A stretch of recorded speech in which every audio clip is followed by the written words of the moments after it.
যেহেতু এটা এমন একটা সময়, একাধিক বিষয়ের প্রতি ইঙ্গিত করাটাই হচ্ছে কর্তব্য। যদিও সময়ের সাথে এক একটা বিষয়কে তুলে ধরতে গেলে অনেক সময় লেগে যাবে। যেমন প্রথম বিষয় থাকবে হারাম মাস সম্পর্কে, হারাম মাসের পরিচয় কি, এর মর্ম কি, এবং এই সম্পর্কে আমাদের কি দিক নির্দেশনা রয়েছে। দ্বিতীয় বিষয় থাকবে আগামী মাসের চাঁদ ওঠার আগেই আমাদের কিছু প্রস্তুতির ব্যাপার রয়েছে। তৃতীয় বিষয় থাকবে চাঁদ ওঠার পরে যেই দিনগুলো আমাদের কাছে আসতে যাচ্ছে এগুলো সম্পর্কে বলা হয়েছে পৃথিবীর সব থেকে শ্রেষ্ঠ দিন। সেই 10 দিন সম্পর্কে কিছুটা ইঙ্গিত করা হবে। সেই 10 দিনের মধ্যে বিশেষ দিন রয়েছে ইয়ৌমে আরাফা, এবং তার থেকেও খাস একটা দিন রয়েছে, সেটা হচ্ছে ইয়ৌমুন নাহার বা কুরবানির দিন। সেই সম্পর্কে আমরা সংক্ষিপ্ত পরিসরে কিছু কথা উল্লেখ করব, এবং এই 10 দিনের মর্যাদা কি এবং আমাদের করণীয় কি, এই বক্তব্যের মধ্যে তার কিছু দিক থাকবে। পঞ্চম যে জিনিসটা আমরা উল্লেখ করব, আমরা যেমনটা জানি যে আর কিছুদিন পরে আমাদের কাছে একটা মহত্বপূর্ণ ইবাদত, আল্লাহ সুবহানাহু ওয়া তাআলার নিদর্শন আসতে যাচ্ছে, সেটা হচ্ছে কুরবানি। এই কুরবানি সম্পর্কে দুই একটি কথা উল্লেখ করার চেষ্টা করবো ইনশাআল্লাহুল আজিজ। সর্বপ্রথম বলেছিলাম যে হারাম মাস সম্পর্কে আমরা কিছু জানব। হারাম মাস বলতে মর্যাদাপূর্ণ বা সম্মানপূর্ণ কয়েকটি মাসকে বোঝায়। 4টি মাস রয়েছে, যেই মাসগুলো আল্লাহ সুবহানাহু ওয়া তাআলার কাছে অনেক বেশি মর্যাদাবান। সেই 4টি মাস হচ্ছে যুলকাদা, যুলহিজ্জা এবং মুহররম। এই 3টি মাস পরপরে রয়েছে। যেমন এই প্রথম মাসটি হচ্ছে যুলকাদা, এটা ছিল হারাম মাস। তারপরের মাস যেটা আসতে যাচ্ছে জিলহজ, সেটাও হারাম মাস। তারপরে আসবে মুহররম, সেটাও হারাম মাস। এবং চতুর্থ মাসটি রয়েছে রজব, যেটা রমজানের 1 মাস আগে আসে, শাবান মাসের পূর্বে রজব। এই 4টা মাস হচ্ছে হারাম মাস, জিলকাদা, জিলহজ, মুহররম আর রজব। এই 4টা মাসকে ইসলামের মধ্যে অনেক বেশি সম্মান দেয়া হয়েছে। এই মর্মে কোরআনের একটি আয়াত আপনি পাবেন। সেই আয়াতটি সূরা তাওবা 9 নম্বর সূরার 36 নম্বর আয়াতে রয়েছে। আল্লাহ সুবহানাহু ওয়া তাআলা সেই আয়াতে উল্লেখ করেছেন, তাতে তিনি বলেন, ইন্না ইদ্দাতাশ শুহুরি ইনদাল্লাহি ইসনা আশারা শাহরান ফি কিতাবিল্লাহি ইয়াওমা খালাকাল্লাহুস সামাওয়াতি ওয়াল আরদ, ইয়াওমা খালাকাস সামাওয়াতি ওয়াল আরদ। ইয়াওমা খালাকা, এখানে প্রায় বলতে গেলে আয়াতটা মিস্টেক হয়, কারণ হাদিসের মধ্যে ইয়াওমা খালাকাল্লাহ আছে, আল্লাহ শব্দটা আছে, আয়াতের মধ্যে আল্লাহ শব্দটা নাই। যেহেতু এটা হাদিসে আছে, কিন্তু আয়াতের মধ্যে আছে ফি কিতাবিল্লাহি ইয়াওমা খালাকাস সামাওয়াতি ওয়াল আরদ মিনহা আরবাআতুন হুরুম। এটা হচ্ছে সূরা তাওবার 36 নম্বর আয়াত। এই আয়াতে আল্লাহ সুবহানাহু ওয়া তাআলা আমাদেরকে জানাচ্ছেন যে যেই দিন আল্লাহ সুবহানাহু ওয়া তাআলা আকাশ এবং জমিনকে সৃষ্টি করেছেন, সেই দিন থেকে আল্লাহ নির্ধারণ করেছেন যে পৃথিবীবাসীর সময়গুলো গণনা হবে 12 ভাগে। মানে 12 মাস তারা 1 বছর গণনা করবে। এই 12 মাসের মধ্যে আল্লাহ বলছেন আমি ওই দিন থেকে ফয়সালা করে দিয়েছি কিয়ামত পর্যন্ত 4টা মাস থাকবে হারাম মাস, নিষিদ্ধ মাস, মর্যাদাপূর্ণ মাস। এই মাসের বৈশিষ্ট্য কি সেটা আমরা একটু পরে উল্লেখ করব। এই আয়াতের মধ্যে সে 4 মাসের নাম তো আসে নাই, শুধু আল্লাহ সুবহানাহু ওয়া তাআলা এতটা বলেছে মিনহা আরবাআতুন হুরুম, 4টি মাস হচ্ছে মর্যাদাপূর্ণ বা সম্মানিত মাস। সেই মাসের নামগুলো বুখারী মুসলিম সহ প্রায় হাদিসের কিতাবে আপনি পেয়ে যাবেন। যে নামগুলো এসেছে যেমনটা বললাম, যুলকাদা, যুলহিজ্জা, মুহররম এবং রজব। এই মর্মে একটি হাদিস আমি বুখারী এবং মুসলিম থেকে আপনাকে কোট করি। আবু বাকরাতা, একজন সাহাবী রাদিয়াল্লাহু তাআলা আনহু, তিনি বর্ণনা করেছেন, সম্ভবত এটা বিদায় হজের ভাষণে রাসূল সাল্লাল্লাহু আলাইহি ওয়াসাল্লামের এই কথাগুলো ছিল। আনিন নবী সাল্লাল্লাহু আলাইহি ওয়াসাল্লাম আন্নাহু ক্বালা ইন্না যামানা কাদ ইস্তাদারা কা হায়াতি ইয়াওমা খালাকাস সামাওয়াতি ওয়াল আরদা মিনহা আরবাআতুন হুরুম, as-sanatu isna ashara shahran মিনহা আরবাআতুন হুরুম, সালাসাতুন মুতাওয়ালিয়াতুন, 3টি মাস পরপরে রয়েছে, যুলকাদা, যুলহিজ্জা ওয়া মুহররম ওয়া রজব আল মুদার আল্লাযী বাইনা জুমাদা ওয়া শাবান। এবং রাসূল সাল্লাল্লাহু বলেছেন ৪র্থ মাসটি হচ্ছে মুদার গোত্রের রজব মাস। তার মানে আরবদের কাছে রজব মাস এক এক গোত্রের জন্য এক একটা ছিল, কিন্তু রাসূল সাল্লাল্লাহু আলাইহি ওয়াসাল্লাম ইন্ডিকেট করে দিয়েছেন সেটা হচ্ছে মুদার গোত্রে যেই মাসটাকে রজব মাস গণনা করে সেই মাসটা হচ্ছে হারাম মাস, যেটা বাইনা জুমাদা সানি এবং শাবানের মাঝে রয়েছে, মানে 7ম মাস। এই হাদিসটি ইমাম বুখারী এবং মুসলিম কোট করেছেন। ইমাম বুখারী প্রায় 4টি জায়গায় হাদিসটাকে এনেছেন এবং ইমাম মুসলিম তার একটি জায়গায় এনেছেন। বুখারীতে সহজভাবে আপনি সূরা তাওবা 9 নম্বর সূরার 36 নম্বর আয়াতের তাফসিরে গেলে আপনি হাদিস পেয়ে যাবেন, যেটা ইমাম বুখারী রাহিমাহুল্লাহ তার 65 নম্বর অধ্যায়ের তাফসিরের কিতাবে এনেছেন। হাদিস হচ্ছে 4462 এবং মুসলিমে হাদিসটি 29 নম্বর কিতাবুল কাদা মানে হত্যার বিচারের আন্ডারে ওই হাদিসটাকে এনেছেন। 9 নম্বর পর্বে গিয়ে পেয়ে যাবেন, হাদিস হচ্ছে 4275 নম্বর হাদিস। এই হাদিসের মধ্যে একটা চমৎকার তথ্য দেওয়া হয়েছে যে রাসূল সাল্লাল্লাহু আলাইহি ওয়াসাল্লাম বলেছেন, ইন্না জামানা কাদ ইস্তাদারাকা হায়াতি ইয়াওমা খালাকাস সামাওয়াতি ওয়াল আরদ। মানে আজকে যেই দিন রাসূল সাল্লাল্লাহু আলাইহি ওয়াসাল্লাম এই খুতবাটা দিয়েছিলেন হজের মাঠে, বিদায় হজের খুতবায় তিনি বলেছিলেন, আজকের যুগটা, আজকের সময়টা ওই অবস্থায় আল্লাহ আমার মাধ্যমে ফিরিয়ে দিয়েছে যেমনটা ছিল পৃথিবীর প্রথম দিন। তার মানে পৃথিবীর প্রথম দিন এইভাবেই ছিল, মুহররম, সফর, রবিউল আউয়াল, রবিউল সানি, জুমাদাল আউয়াল, জুমাদাল সানি, এইভাবে যে বর্তমানে আমরা 12টা মাস গণনা করি, এটাই ছিল আল্লাহর ফয়সালা, আল্লাহর কিতাবের মধ্যে। কিন্তু কালের পরিবর্তনে মানুষ সেটাকে পরিবর্তন করে দিয়েছে। বিশেষ করে এই চরিত্রটা ছিল মক্কার মুশরিকদের, কারণ 4টা মাস হারাম এই জন্য করা হয়েছে, মূল হচ্ছে হজের মাস, তার আগের মাসটিও হারাম, তার পরের মাসটিও হারাম। কেন? যাতে করে যারা হজ করতে আসবে তারা যেন নিরাপত্তার সাথে হজে আসতে পারে এবং ফিরে যেতে পারে। এই জন্য 1 মাস আগে থেকে আল্লাহ একটা মাসকে হারাম করে দিয়েছে, এটা হচ্ছে যুলকাদা। মানে এই মাসে যদি আপনি ঘর থেকে বের হন তাহলে 1 মাসের মধ্যে যারা মক্কায় পৌঁছে যেত, এবং হজ করার পরে পরবর্তী মাসটাকে আল্লাহ হারাম ঘোষণা করে দিয়েছেন যাতে করে মানুষ সম্মানের সাথে জানমাল নিয়ে তাদের বাসায় পৌঁছতে পারত। কিন্তু মক্কার মুশরিকরা কি করেছে? চালাকি করেছে। তারা মুহররম মাসটাকে 1 মাস পিছিয়ে দিত, যে এটা মুহররম নয়, এটা মুহররম মাস। তার মানে যুলকাদা এটা হারাম মাস, যুলহজ এটাও তারা হারাম মাস মনে করত, এটাও হারাম মাস। কিন্তু তারা এই মাসটাকে বলতো যে আচ্ছা আজকে আমরা এটাকে হালাল করে নেই, 1 মাস বাকি থাকবে, আমরা পরবর্তী মাসকে হারাম করে নেব। যেমন রমজান মাস কোনো বছর যদি গরমের সময় পড়ে যায়, আর আমরা যদি বলি এই মাসে তো অনেক বেশি গরম, তার মানে এই রমজান মাসটাকে আমরা রমজান মাস পালন করব না, 2 মাস পরে যখন গরমটা ঠান্ডা হয়ে যাবে তখন ওই মাসটাকে আমরা রমজান মাস হিসেবে পালন করে নেব। কি মনে করেন? তাহলে এই কাজটা করেছিল মক্কার মুশরিকরা, যেহেতু ওরা জানতেছে যে হজে যারা আসে তারা তো ফিরে চলে যাবে, আর আমরা তো এগুলো আত্মসাৎ করতে পারবো না। এই জন্য ওরা মুহররম মাসটাকে সফর মাস গণনা করত, আর মুহররমটাকে তার পরের মাসে গণনা করত। কিন্তু ওদের মধ্যে একটা ভালো চরিত্র কি জানেন? ওরা জানে যে আল্লাহ সুবহানাহু ওয়া তাআলার কাছে 4টা মাস হারাম, ওরা গণনাতে 4টাই পুরা করবে, কম করবে না, 4টা মাস পুরা করবে। যেমন 5 ওয়াক্ত সালাত আমরা জানি 5 ওয়াক্ত সালাতই ফরজ, কিন্তু ফজরটা আমি একটু 8টা বাজে পড়ি। কিন্তু অনেকে আছে যে নামাজই পড়ে না, তার চেয়ে ও একটু বেটার। কি বেটার? মানে ফরজ নামাজটা সূর্য ওঠার আগে পড়তে হতো 4টা বাজে, কিন্তু এতটা ভদ্র যে প্রতিদিন সেই নামাজটাও 7টা বাজে পড়ে। তার মানে 5 ওয়াক্তই পড়ে, একটা ওয়াক্তকে একটু দূরে করে দেয়। এরা হলো ওই মক্কার মুশরিকদের মতো, যারা নিজের সুবিধাটাকে, নিজের ফ্যাসিলিটিটাকে শুধু গ্রহণ করেছে। তারা ধর্ম যেভাবে বলে সেভাবে পরিচালিত হয় না, বরং সে নিজেই ধর্মের প্রবর্তক বা নিজেই সে ধর্মের পরিচালক হয়ে বসে আছে। অথচ আল্লাহ সুবহানাহু ওয়া তাআলা বলেছেন, বান্দা এটা তোমার এখতিয়ারে নয়, তুমি রাতে ঘুমাতে পারো বা না পারো, তোমার ডিউটি থাক বা না থাক, আমি আল্লাহ ফরজ করে দিয়েছি তোমাকে সূর্য ওঠার আগেই ফজর পড়তে হবে, এটাই চূড়ান্ত।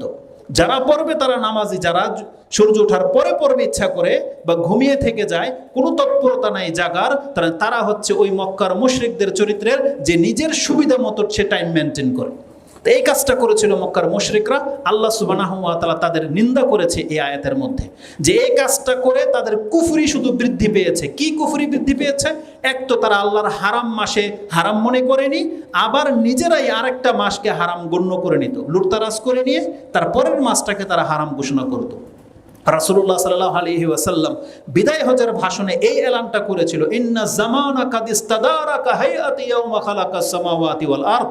আজকে ইসলাম যেমন আমার মাধ্যমে প্রতিষ্ঠিত হয়েছে, আল্লাহ সুবহানাহু ওয়া তাআলা 12 মাসটাকে আমার দ্বারা জায়গায় এনে বসিয়ে দিয়েছে। তার মানে এখন আর কিয়ামত পর্যন্ত পরিবর্তন হবে না, জিলহজের পরেই মুহররম গণনা হবে, যেটা আজকে আমরা গণনা করতেছি। তালাকুল্লি হাল, হারাম মাস সম্পর্কে এটা ছিল তথ্য যে আল্লাহ সুবহানাহু ওয়া তাআলা 4টা মাসকে হারাম করেছে।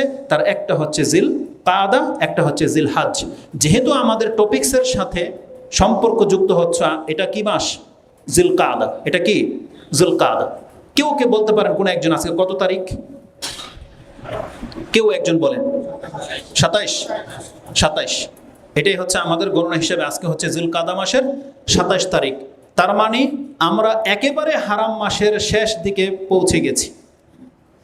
হয়তো এটা অনেকে আমরা জানি না যে আমরা হারাম মাসের মধ্য দিয়ে অতিবাহিত করতেছি, কিন্তু দেখা যাবে যে যেই অন্যায় অপরাধগুলো আমরা এই মাসের আগেও করেছি, ঈদের মাসে, শাওয়াল মাসে, এই পাপগুলো এই মাসও আমরা করেছি, কিন্তু খবরও রাখিনি যেটা হারাম মাস। যেই মাসের বৈশিষ্ট্য কি? এটা এমন একটা বৈশিষ্ট্যপূর্ণ মাস, জিহাদ কত উত্তম ইবাদত, কত মহৎ ইবাদত, আল্লাহর কাছে অনেক পছন্দনীয় ইবাদত হচ্ছে জিহাদ। কিন্তু আল্লাহ সুবহানাহু ওয়া তাআলা বলছেন, বান্দা 4 মাসে কোনো মুসলিম অস্ত্র ধরতে পারবে না, মানে আল্লাহর রাস্তায় সে জিহাদ করবে এটা পর্যন্ত তার জন্য নিষেধ। কোনো মুসলিম নিজে থেকে অস্ত্র ধারণ করতে পারবে না, রক্ত বহাতে পারবে না। যখনই জিলকাদ মাস চলে আসবে, চাঁদ উঠে যাবে, অস্ত্রকে নামিয়ে ফেলতে হবে। এটা ছিল নিয়ম, কিয়ামত পর্যন্ত এই নিয়ম থাকবে। কিন্তু যদি অতর্কিতভাবে কোনো কাফের উস্কায়, কোনো কাফের আমাদের উপরে অ্যাটাক করে বসে, বা তারা যদি আমাদের সাথে জিহাদ যুদ্ধ করতে চায়, তখন আমরা অস্ত্র নামাবো না, তখন আমাদের জন্য জায়েজ আছে, কিন্তু আমরা প্রথমে অ্যাটাক করব না। এটা হচ্ছে এই হারাম মাসের বৈশিষ্ট্য। এখানে একটা জিনিস আমি দেখাতে চাচ্ছি যে সাধারণ অবস্থাতে জিহাদ কত মহত্বপূর্ণ ইবাদত, সেখানে আল্লাহ এই মাসের সম্মানার্থে আল্লাহ বলেছেন যে এই মাসে জিহাদ শুরু করা যাবে না, রক্তপাত ঘটানো যাবে না, কারণ এগুলো হচ্ছে আমার কাছে মর্যাদাপূর্ণ মাস আল্লাহর কাছে। তাহলে সেই মাসে যদি কেউ, যেখানে জিহাদ করা নিষেধ, সেই মাসে যদি কেউ কাউকে হত্যা করে, কেউ কারোকে রক্ত ঝরায়, কেউ কারোকে লুটতারাজ করে, এটা কত বড় অপরাধ হতে পারে, এটা হচ্ছে দেখানোর বিষয় ছিল। তাহলে এই মাসে ন্যায়সঙ্গত কারণে জিহাদ করা আমাদের জন্য জায়েজ নাই। সেই ক্ষেত্রে কোনো ব্যক্তি কোনো ব্যক্তির গায়ে আঘাত করবে, এই 4 মাসের কোনো এক মাসে যদি করে, তাহলে সেটা অন্য মাসের চাইতে অনেক বেশি পাপ তার আমলনামায় লেখা হবে। এই জন্য এই মাসের কদর আমাদেরকে করতে হবে। আল্লাহ সুবহানাহু ওয়া তাআলা বলছেন, আপনাকে জিজ্ঞেস করা হয়, ওয়ায়াসআলুনাকা আন শাহরিল হারামি কিতালিন ফি, এই মর্মে আপনি একটা আয়াত পেয়ে যাবেন। যদি আয়াত আমি এখানে কোট করিনি, এখন স্মরণ হয়ে গেছে, সম্ভবত এটা আপনি সূরা বাকারার 217 নম্বর আয়াতে পেয়ে যাবেন, যেখানে আল্লাহ সুবহানাহু ওয়া তাআলা বলেছেন তারা আপনাকে হারাম মাসে যুদ্ধ করা সম্পর্কে জিজ্ঞাসা করতে চায়। তাদেরকে বলে দেন এই মাসে যুদ্ধ করা অনেক বড় পাপ। তবে এর চেয়ে বড় পাপ যারা আল্লাহর রাস্তায় বাধা দেয়, যারা মক্কাতে বাইতুল্লাহ তাওয়াফ করবে বাধা দেয়, এবং নবীকে এবং তার অনুসারীকে আল্লাহর ঘর থেকে বিতাড়িত করে দেয়, বাধা প্রাপ্ত করে, এটা হচ্ছে সবচেয়ে বড় পাপ। ওইটা ওই আয়াতের মধ্যে আপনি পেয়ে যাবেন, সূরা বাকারার 217 নম্বর আয়াতে। তো এই জন্য আমি ওর দিকে যেতে চাচ্ছি না, যেহেতু সময় খুব কম। তো আল্লাহ সুবহানাহু ওয়া তাআলা বলছেন এই 4 মাস কেন্দ্রিক আল্লাহ যে বিধান রেখেছে, প্রত্যেকটা মুসলিমকে আল্লাহ বলেছেন তাদের জন্য কর্তব্য এই বিধানকে রক্ষা করে চলা। সূরা তাওবার ওই 36 নম্বর আয়াতে কি বলেছেন আল্লাহ? যালিকা দ্বীনুল কাইয়্যিম, এটাই হচ্ছে সুপ্রতিষ্ঠিত দিন। যারা দিন কায়েমের নামে মাঠে নামতে চাচ্ছেন, আল্লাহ বলেছেন এই বিধানগুলো তুমি আগে বাস্তবায়ন করে দেখাও, এতে তোমার দিন কায়েম হয়ে যাবে। রাষ্ট্রে দিন কায়েম হোক বা না হোক, প্রত্যেকটা ব্যক্তির দিন কায়েম হয়ে যাবে যেই ব্যক্তির উপরে যা ফরজ করা হয়েছে, যদি সেই ফরজগুলো সে পুরা করতে পারে। 5 ওয়াক্ত সালাত, রমজান মাস আসলে সিয়াম, টাকা থাকলে যাকাত, হজের মাস আসলে হজ করে নেওয়া, এগুলো হচ্ছে দিন প্রতিষ্ঠা করা। এবং এই মাসের সম্পর্কে আল্লাহ এই কথাটাই বলেছে, যালিকা দ্বীনুল কাইয়্যিম, এটাই হচ্ছে সুপ্রতিষ্ঠিত দিন। ফালা তাজলিমু ফিহিন্না আনফুসাকুম, আল্লাহ বলছেন খবরদার তোমরা এই সময়গুলোতে নিজের নফসের উপরে জুলুম করো না। এই আয়াতের লম্বা চূড়া কথা রয়েছে, কিন্তু আমি ওদিকে যাব না, শুধুমাত্র এতটা বলে দিই। আব্দুল ইবনে আব্বাস রাদিয়াল্লাহু তাআলা আনহুমা থেকে এই আয়াতের তাফসিরে, ফিহিন্নার তাফসিরে আব্দুল ইবনে আব্বাস রাদিয়াল্লাহু তাআলা আনহুমা তিনি বলছেন এই ফিহিন্না মানে হলো ফি আশহুরি কুল্লিহা, তার মানে শুধু 4 মাস নয়, বরং আল্লাহ বলেছেন আমি 4 মাসকে মর্যাদা দিয়েছি ঠিক আছে, কিন্তু তুমি বান্দা 12 মাসে পাপ থেকে বেঁচে থাকো। এই 12 মাসে এমন নয় যে 8 মাস তোমার জন্য পাপ করা সহজ আর 4 মাস তুমি বেঁচে থাকবা, এমন নয়। ফালা তাজলিমু ফিহিন্না, তার মানে এই 12 মাসেই তুমি জুলুম করা থেকে বেঁচে থাকো। এটা হচ্ছে আব্দুল ইবনে আব্বাস রাদিয়াল্লাহু তাআলা আনহুমার তাফসীর। এটা আপন জায়গায় রেখে খাস যে অর্থ করা হয়েছে, কাতাদা রাহিমাহুল্লাহ তিনি বলতেছেন এটা আপন জায়গায় ঠিক আছে, কিন্তু যেখানে আল্লাহ নিজে এই 4 মাসটাকে অতিরিক্ত সম্মান দিয়েছে, অতএব এই 4 মাসে আরো বেশি কঠোরতা অবলম্বন করতে হবে, যাতে কোনো অবস্থায় আমাদের কারো দ্বারা পাপ বা জুলুম না হয়ে যায়। কাতাদা রাদিয়াল্লাহু রাহিমাহুল্লাহ তিনি বলছেন, ইন্না যুলমা ফি আশহুরিল হুরুমি আযামু খাতিআতান ওয়া উযরুন, নিশ্চয়ই এই 4 মাসে যদি কোনো ব্যক্তি জুলুম করে, পাপ করে, তাহলে এই পাপের মাত্রা অন্য মাসের চাইতে মারাত্মক হবে। মিনা জুলমি ফিমা সিওয়া, যদি অন্য কোনো মাসে যে পাপটা মানুষ করে যতটা পাপ হবে, এই 4 মাসের কোনো একটা পাপ করলে তার চাইতে অনেক বেশি জুলুম হবে এবং অনেক বেশি পাপ হবে। কেন? তিনি বলছেন ওয়াইন কানা আযুলমু আলা কুল্লি হালিন আযীমুন, যদিও পাপ সর্বাবস্থায় পাপ, পাপ জুলুম সর্বাবস্থায় জুলুম, কিন্তু ওয়ালাকিন্নাল্লাহা ইউআযযিমু মিনাল আমরি মা ইয়াশা, কিন্তু আল্লাহ তার বিধানের মধ্যে যেটাকে চায় মর্যাদা দিয়ে থাকে। এটা হচ্ছে কাতাদা রাহিমাহুল্লাহর কথা। অতএব আল্লাহ যেই মাসগুলোকে সম্মান দিয়েছে, বান্দা তোমরা সেই মাসগুলোকে সম্মান দেখাও, এটা তোমাদের উপরে বেশি হক। এটা আল্লাহর হক যে আল্লাহ যেই মাসকে সম্মান দেখিয়েছে, আল্লাহ যেই স্থানের যেই ব্যক্তির মানমর্যাদা দিয়েছে, আমাদের উচিত সেই স্থানের সেই ব্যক্তির সেই সময়ের কদর করা, তার মান রক্ষা করে চলা।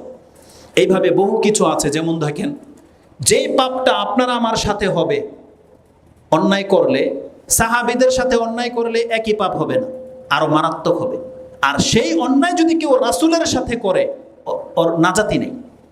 আপনাকে আমাকে গালি দিলে যতটা পাপ হবে, এটা একটা সাধারণ মানুষকে গালি দিলে ওই পাপ হবে, কিন্তু সাহাবীদেরকে গালি দিলে তার চাইতে বেশি মারাত্মক হবে। আর রাসূল সাল্লাল্লাহু যদি কেউ গালি দেয়, ওর ঈমানই থাকবে না। ব্যাপারটা খুব সেনসিটিভ।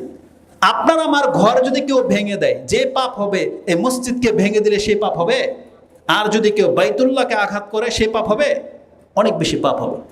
যেই কোনো মাস এইভাবে আল্লাহ সুবহানাহু ওয়া তাআলা একাধিক বিষয়কে দেখিয়েছেন, সময়কে সময়ের উপরে, আমলকে আমলের উপরে, ব্যক্তিকে ব্যক্তির উপরে, স্থানকে স্থানের উপরে আল্লাহ বিশেষ মর্যাদা দিয়ে রেখেছে। এই জন্য সবগুলোকে এক মাপের আপনি ভাববেন না, এক মাপের নয়। যার যতটা মর্যাদা আছে তার সাথে ততটা ভালো আচরণ করতে হবে। যদি কোনো ব্যক্তি এই সমস্ত কোনো একটা মর্যাদাকে নষ্ট করে, তাহলে কিয়ামতের মাঠে ওর নিস্তার নাই, কোনোদিন নাজাত পাবে না। এই জন্য মসজিদগুলোকে, যেহেতু আমাদের এই তৎকালীন সময়ের মধ্যে যে ফিতনাটা আমরা বেশি দেখতে পাই, যে মতবাদের ভিন্নতার কারণে মুসলিম ঘরের সন্তান সে মসজিদ ভেঙে দেয়, মসজিদ জ্বালিয়ে দেয়। সুবহানাল্লাহ। আরে এটা ভাবে না যে এই মসজিদগুলো তো হচ্ছে আল্লাহর ঘর, এটা আপনার আমার মতবাদের উপরে ভিত্তি করে হয়তো আমরা বানিয়েছি। আমরা বলতেছি আমাদের মসজিদ, কিন্তু এখানে কার ইবাদত চলে? আল্লাহর ইবাদত চলে। যখনই একটা মসজিদ বানানো হয়, এটার টাইটেলটা কি হয়ে যায়? বাইতুল্লাহ বলা হয় না? আর যদি এটা বাইতুল্লাহ আপনি না ভাবেন, তাহলে তো ওই হাদিস এখানে ফিটই হবে না। মান বানা মসজিদান লিল্লাহি বানাল্লাহু লাহু বাইতান ফিল জান্নাহ। যদি আল্লাহর জন্য আপনি ঘর না বানান, তাহলে এই ঘরগুলো, মসজিদগুলোকে বলা হয়েছে বাইতুল্লাহ মিন বুয়ুতিল্লাহ। হাদিসের ভাষা কি আছে? মান খারাজা মিনাল বাইতি ইলা বাইতিম মিন বুয়ুতিল্লাহ। যেই ব্যক্তি ঘর থেকে বের হবে, আল্লাহর ঘরগুলোর মধ্য থেকে কোনো এক ঘরে যদি যায়, তাহলে তার প্রত্যেক কদমে একটা করে নেকি লেখা হবে এবং একটা করে পাপ তার মিটে যাবে। আর কেউ যদি ঘর থেকে বের হয় শুধু এই উদ্দেশ্যে, গোসল করেছে, অজু করেছে এবং মসজিদে শুধু এই উদ্দেশ্যে এসেছে যে আল্লাহর ঘরে গিয়ে আমি ফরজ সালাতের কোনো একটা ওয়াক্তে সে উপস্থিত হয়েছে, রাসূল সাল্লাল্লাহু বলছেন তার প্রত্যেক এক কদমে 1 বছরের কিয়াম, 1 বছরের সিয়ামের নেকি লিখে দেওয়া হয়। প্রত্যেক কদমে। কতটা মারাত্মক! এই জন্য ঘরগুলো হচ্ছে আল্লাহর ঘর। অতএব আপনি ভাববেন না যেটা আপনার জন্য হালাল, এটা সাধারণ কোনো জমিন নয়। আরে যদি এটা টিনের সুনের বেড়াও যদি হতো, বেড়া নাও বা থাকতো, তাহলে এটা হচ্ছে আল্লাহর ঘরের এরিয়া, চৌহতি পড়ে গেছে। এখানে পাপ করা মানে আপনার নিজের জন্য হালাক ডেকে আনা, এছাড়া আর কিছু নয়। তা আল্লাহ সুবহানাহু ওয়া তাআলা তিনি তার বিচারের মধ্যে, তিনি তার বিধানে একটাকে আরেকটার উপরে প্রাধান্য দিয়ে থাকেন। এটা আল্লাহর ইচ্ছা। আল্লাহ যাকে চায় তাকে প্রাধান্য দিয়ে থাকে। এই মর্মে কোরআনের 3 থেকে 4টি আয়াত আছে। একটি আয়াত সূরা বাকারার 253 নম্বর আয়াত পেয়ে যাবেন, যেটা দিয়ে 2 নম্বর পারা শুরু হয়েছে। আরেকটি আয়াত আপনি সূরা আলে ইমরানের 73 কি 74 নম্বর আয়াতে পেয়ে যাবেন, যে আল্লাহ সুবহানাহু ওয়া তাআলা তিনি বলছেন, ইখতাসসু বিরাহমাতিহি মাইয়াশা ওয়াল্লাহু যুল ফাদলিল আযীম। আল্লাহ তার এখতিয়ারে যাকে চায় তাকে মর্যাদা দিয়ে থাকে। তা আল্লাহ সুবহানাহু ওয়া তাআলা এই 12 মাসের মধ্যে 4 মাসকে আল্লাহ সুবহানাহু ওয়া তাআলা মর্যাদা দিয়েছেন, আমাদেরকে এই মর্যাদা রক্ষা করে চলতে হবে। কিন্তু আফসোস, পরিতাপের বিষয় হচ্ছে, যেমনটা বলেছিলাম, মক্কার মুশরিকরাও এই 4টা মাসকে হারাম মনে করতো, তারা পাপ থেকে বেঁচে থাকতো, লুটতরাজ করতো না। এমনও বর্ণনা রয়েছে যে মক্কার মুশরিকরা যুগ যুগ ধরে লড়াই করে আসছে, কিন্তু যেমনি হারাম মাস চলে আসছে, আর এমন ব্যক্তিকে সামনে দেখতে পেয়েছে যেই ব্যক্তি তার গোত্রের শত্রু, যেই ব্যক্তি তার বাবার হত্যাকারী, তার দাদার হত্যাকারী, এমন ব্যক্তিকেও যদি এই হারাম মাসে পেয়ে যেত, ওর দিকে তাকাতো না, মুখ ঘুরিয়ে চলে যেত, সুবহানাল্লাহ, যাতে ওকে আঘাত না করে, অস্ত্র ফেলে দিত এই হারাম মাস আসলে। এমনটা বর্ণনায় আসছে। যাদেরকে আমরা মুশরিক বলি, কাফের বলি, তাদের কাছে মাসের এতটা মর্যাদা ছিল। কিন্তু আজকে আমরা হতভাগ্য মুসলিম, যারা আমরা মুসলমান হওয়া সত্ত্বেও এটা জানি না যে হারাম মাসগুলোকে কিভাবে কদর করতে হয়, এটা আমরা জানি না। অধিকাংশ যুবককে, অধিকাংশ মুসলিমকে আপনি জিজ্ঞেস করেন যে হারাম মাসের তাৎপর্য কেউ বলতে পারবে না। এই মাসগুলোকে যে আমাকে সম্মান করে চলতে হবে, এগুলো আমরা ভুলে গেছি। আমরা ওই পাপগুলো করতেছি যেই পাপগুলো ইহুদি নাসারারা করে, অমুসলিমরা যে পাপে লিপ্ত, ওই একই পাপ আমাদের মধ্যেও আছে, অথচ আমরা হারাম মাসের উপর দিয়ে যাচ্ছি। এটা মোটেই উচিত নয়। আল্লাহ সুবহানাহু ওয়া তাআলা বলছেন এগুলোকে কদর করতে হবে। আল্লাহ বলছেন, যালিকা ওয়া মাই ইউআযযিম শাইরাল্লাহি ফাইন্নাহা মিন তাকওয়াল কুলুব। যেই ব্যক্তি আল্লাহর নিদর্শনগুলোকে মূল্যায়ন করে, এটা যে তার অন্তরে তাকওয়া আছে, এটাই তার প্রমাণ। আপনি ড্যাম কেয়ার চলাফেরা করেন, আপনি কোনো মুরব্বীকে মানেন না, দাড়ি টুপি এটা পছন্দ করেন না, যা খুশি তা, যা ইচ্ছা থাপ্পড় মেরে দিচ্ছেন, যা ইচ্ছা তা বলে দিচ্ছেন, এটা আপনার একটা এইম বা একটা রূপ। আল্লাহ সুবহানাহু ওয়া তাআলা বলছেন এই ব্যক্তি আর আরেকটা যুবক যার শক্তি সামর্থ্য আছে, কিন্তু মুরব্বী দেখলে মাথাটা নত করে ফেলে, দাড়িওয়ালাকে দেখলে, টুপিওয়ালাকে দেখলে সম্মান করে, বয়োজ্যেষ্ঠকে দেখলে আদবের সাথে কথা বলে, মসজিদ দেখলে শোরগোল করে না, আল্লাহ সুবহানাহু ওয়া তাআলা এবং রাসূলুল্লাহ সাল্লাল্লাহু আলাইহি ওয়াসাল্লামের নাম আসলে আদবের সাথে গ্রহণ করে, কোরআনের কোনো কপি আয়াত দেখতে পেলে সম্মান করে, রমজান মাস আসলে প্রকাশ্যে পাপ করে না। কেন? তার মধ্যে একটা ভয় আছে। এগুলো সব হচ্ছে আল্লাহর নিদর্শন। আল্লাহ বলেছেন এই বিষয়গুলোকে কদর কারা করে? মুত্তাকিরা করে। যার অন্তরের মধ্যে তাকওয়া আছে, সে যে সত্যিকার ভালো মানুষ। আল্লাহ বলছেন যালিকা ওয়া মাই ইউআযযিম শাইরাল্লাহ ফাইন্নাহা মিন তাকওয়াল কুলুব। তার মানে যাদের মধ্যে ভালো ভালো চরিত্রগুলো আছে, যারা ইসলামের নিদর্শনগুলোকে মূল্যায়ন করে। আরে এমনও যুবকরা দেখেছি যারা টুপি পায়ে লাগলে সালাম করে না, সম্মান করে, যদিও এটা শরীয়ত নয়, এটার পা লাগলে কিছুই হবে না, আপনি চাইলে পা দিয়ে উঠাইতেও পারেন, এটার কোনো এটার ভিত্তি নাই, কিন্তু সম্মান তাদের মধ্যে এমন একটা সম্মান রয়েছে, নিঃসন্দেহে তাদের অন্তরটা নরম, তারা আল্লাহ সুবহানাহু ওয়া তাআলাকে ভালোবাসে। যেমন কুরবানির গরু আসতেছে, এই আয়াতটা আমরা কয়েকবার রিপিট করব। এই আয়াতটা রয়েছে সূরা হজ 22 নম্বর সূরার 32 নম্বর আয়াতে। আল্লাহ বলছেন আল্লাহর যতগুলো নিদর্শন আছে, যারা সেই নিদর্শনগুলোকে মূল্যায়ন করে, নিঃসন্দেহে তার অন্তরের মধ্যে আল্লাহর ভয়, আল্লাহ প্রীতি আছে, এটা তার প্রমাণ।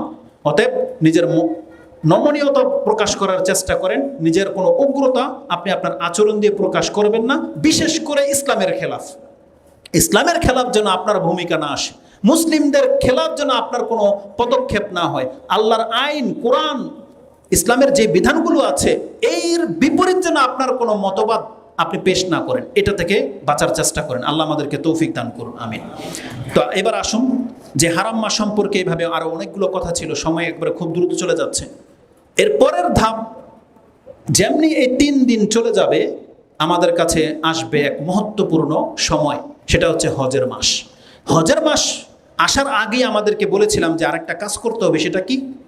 সেটা হচ্ছে যেমনি চাঁদ উঠে যাবে তার আগে আমাদের একটা সুন্নাহ কাজ আছে, বিশেষ করে ওই সমস্ত ব্যক্তিদের জন্য যারা কুরবানি করতে ইচ্ছুক, যারা কুরবানি করবেন, নিয়ত করে নিয়েছেন, টাকা জমিয়ে ফেলেছেন, বা পশু রেডি হয়ে গেছে অথবা রেডি করবেন, এক কথায় যারা কুরবানি করবেন তাদের জন্য একটা সুন্নাহ হচ্ছে চাঁদ ওঠার আগেই আপনার শরীর থেকে যদি কোনো অপ্রয়োজনীয় চুল লোম কাটতে হয়, পরিষ্কার করতে হয়, করে নেন। এই 3 দিনের মধ্যে করে নেন। যেমনটা আজকে আপনাদেরকে জানিয়ে দেওয়া হলো, আজকে হচ্ছে 27 তারিখ, কালকে হবে 28, তারপরের দিন 29, তারপরের দিন জিলহজ মাস হতেও পারে অথবা জিলকাদ মাসের 30 তারিখ হতে পারে। তার মানে আপনার হাতে সময় আছে আজকের দিন বাদে 2 দিন অথবা 3 দিন। এর মধ্যে আপনার যদি কোনো লোম চুল পরিষ্কার করার থাকে, নখ কাটার থাকে, মোচ কাটার থাকে, কেটে নেন। এটা কাদের জন্যে? যারা কুরবানি করবে। সেই সম্পর্কে একটা হাদিস আমি আপনাকে বলি। উম্মে সালামা রাদিয়াল্লাহু তাআলা আনহা থেকে হাদিসটি মুসলিমে রয়েছে এবং অন্যান্য কিতাবেও রয়েছে। যেহেতু মুসলিমে আছে, আমি অন্য কিতাবের নাম্বার কোট করার প্রয়োজন বোধ করি না। উম্মে সালামা আন্না নবী সাল্লাল্লাহু আলাইহি ওয়াসাল্লাম কালা ইজা দাখালাতিল আশরু, যেমনি 10 তারিখ চলে আসবে, মানে 10 দিন সময় চলে আসবে। ইজা দাখালাল আশরু, আশরু বলতে বোঝায় হজের 10 দিন। এই প্রথম 10 দিনের প্রথম দিনটি চলে আসবে। ও আরাদা আহাদুকুম আইয়ুদাহিয়া, আর তোমাদের মধ্যে যেই ব্যক্তি কুরবানি করার ইচ্ছা পোষণ করেছ, ফালা ইয়ামাসসা মিন শারিহি ওয়া বাশারিহি শাই, তাহলে সে যেন তার চুল এবং নখকে স্পর্শ না করে। তার মানে কি আপনি হাতও লাগাইতে পারবেন না? এই স্পর্শ বলতে কাটা যাবে না, তোলা যাবে না। এটা হচ্ছে ফালা ইয়ামাসসুহু মিন শারিহি ওয়া আযফারিহি, তার চুল এবং তার নখ যেন সে স্পর্শ না করে। তার মানে এগুলোকে এইভাবে ছেড়ে দিতে হবে, ঠিক কথাটা আসবে। এই হাদিসটি ইমাম মুসলিম তিনি তার কিতাবুল আদাহি কুরবানির অধ্যায়ে এনেছেন। হাদিস হচ্ছে 5011। এই 5010 থেকে নিয়ে 16 পর্যন্ত এই চুল আর নখ কাটা সম্পর্কে 5টি হাদিস আপনি পেয়ে যাবেন। সবটা হাদিস উম্মে সালামা রাদিয়াল্লাহু তাআলা আনহা থেকে বর্ণিত হয়েছে। তাহলে এই হাদিসে কি আছে? যেই ব্যক্তি কুরবানি করতে ইচ্ছুক, তাহলে সেই ব্যক্তি চুল নখ না কাটবে না, সেগুলো কি করবে? রেখে দেবে। এটার জন্য এক্সট্রা নেকি আছে। আরেকটা বর্ণনায় আসছে, ইজা রাআইতুম হিলালা যিলহিজ্জা, যখন তোমরা জিলহজ মাসের চাঁদ দেখে নেবে, ও আরাদা আহাদুকুম আইয়ুদাহি, আর যেই ব্যক্তি কুরবানি করার ইচ্ছা পোষণ করেছ, ফালিয়ুমসিক আন শারিহি ওয়া আযফারিহি, সে যেন তার চুল এবং নখকে থামিয়ে দেয়। তার মানে এগুলো আর কাটা যাবে না। এটা হচ্ছে মুসলিমের পরের বর্ণনা, যে হাদিসটার নাম্বার হচ্ছে 5015, 5015। কতক্ষণ পর্যন্ত? অপর বর্ণনায় রয়েছে হাত্তা ইউদাহি, যতক্ষণ পর্যন্ত আপনার কুরবানি জবানা হয়ে যাচ্ছে। তার মানে যেমনি আপনার কুরবানি জবা হয়ে যাবে, তারপর থেকে আপনি চুল আর নখ কাটতে পারবেন। এই হাদিসটি ইমাম মুসলিম কোট করেছেন। হাদিস হচ্ছে 5015। এর আগেরটা ছিল 5013, মানে 5013। 10 থেকে নিয়ে 15 পর্যন্ত এই হাদিসগুলো আপনি পেয়ে যাবেন। এখানে একটা চমৎকার বিষয় আপনি লক্ষ্য করতে দেখতে পাবেন। আপনাকে আল্লাহ সুবহানাহু ওয়া তাআলা, যারা হজ যায় মুহরিম ব্যক্তির সাথে আপনাকে গণ্য করেছে আল্লাহ সুবহানাহু ওয়া তাআলা।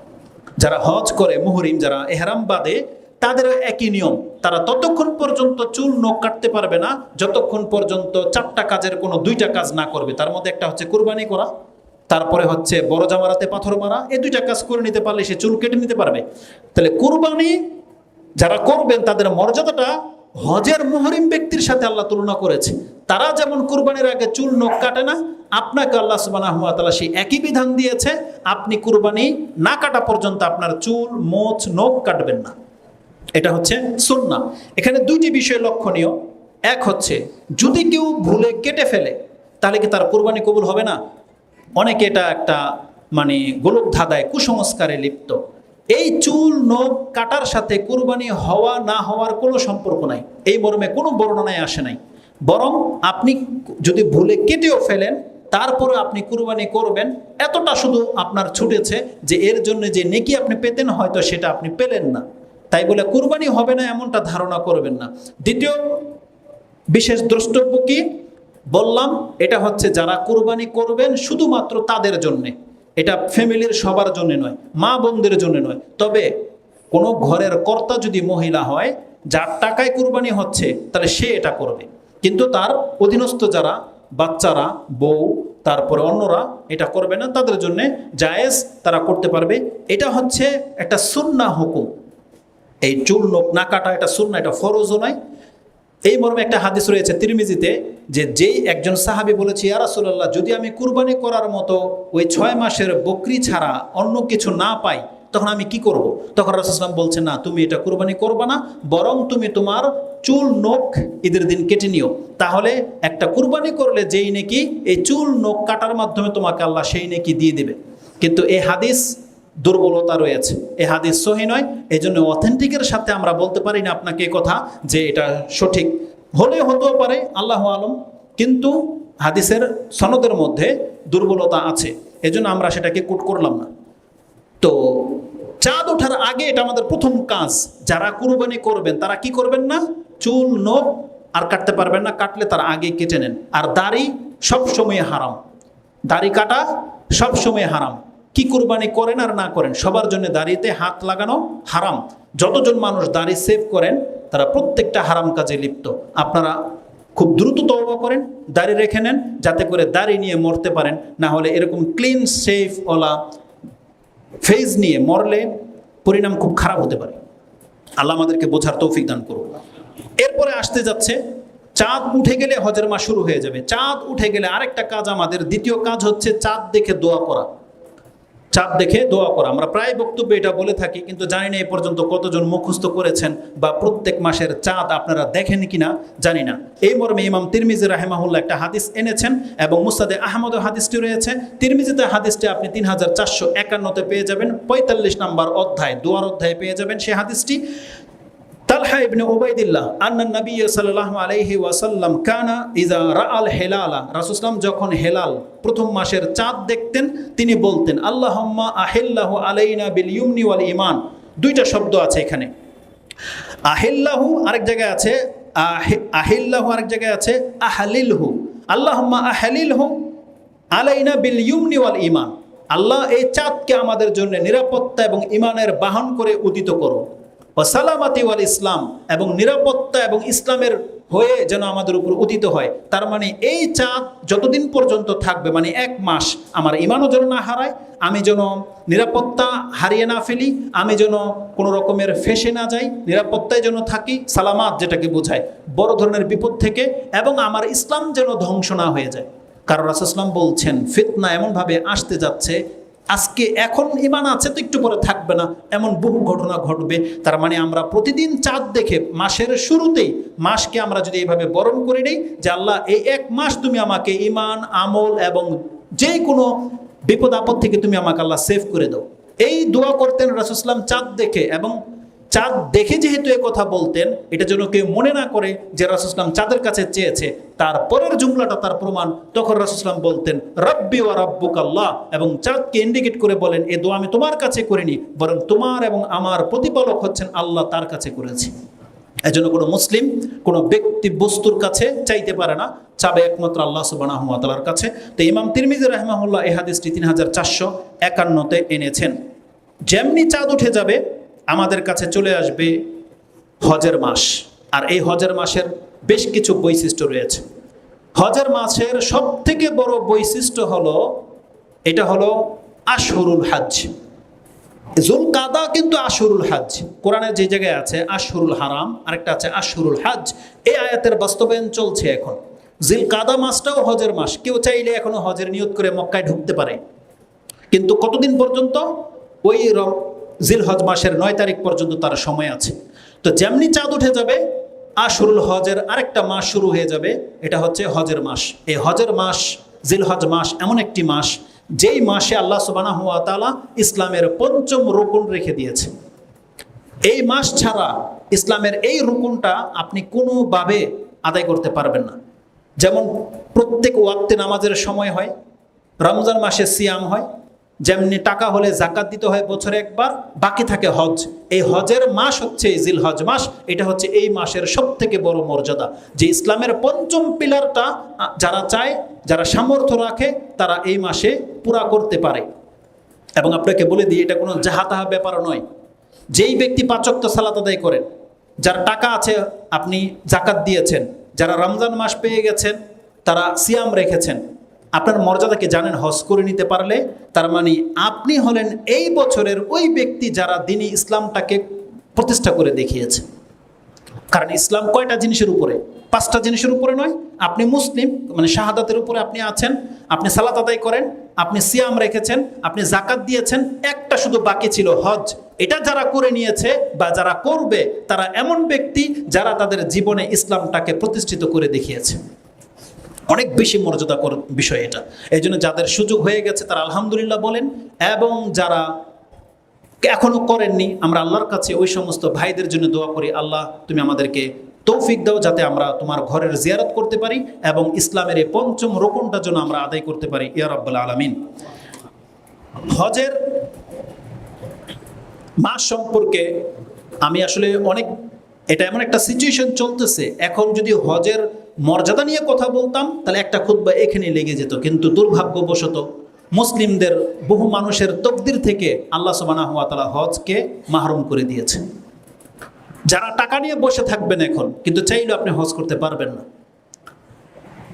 বর্তমান প্রেক্ষাপটে শিক্ষণীয় বহু কিছু আছে। আজকের সকালে একটা হাদিস আমার মনে পড়েছে, আমি এই জন্য হজের কথাগুলো কেটে দিয়ে ওই হাদিসটা শুধু এখানে কোট করেছি। কেন?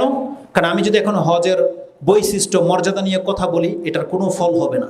কেন না হবে না? কারণ আমাদের হজে যাওয়ার আর পারমিশন নাই, যেতে পারবেন না আপনি, হজে বন্ধ হয়ে আছে। গত বছর যেতে পারেননি, আপনি টাকা নিয়ে বসে আছেন, এই বছরও অনেকে পারবেন না। গুটি কয়েকটা ব্যক্তি শুধু হজে গিয়েছিলেন বা এবার যেতে পারবেন, আর বাকি প্রত্যেকটা মানুষের তাকদীর আল্লাহ গিরা লেগে দিয়েছে।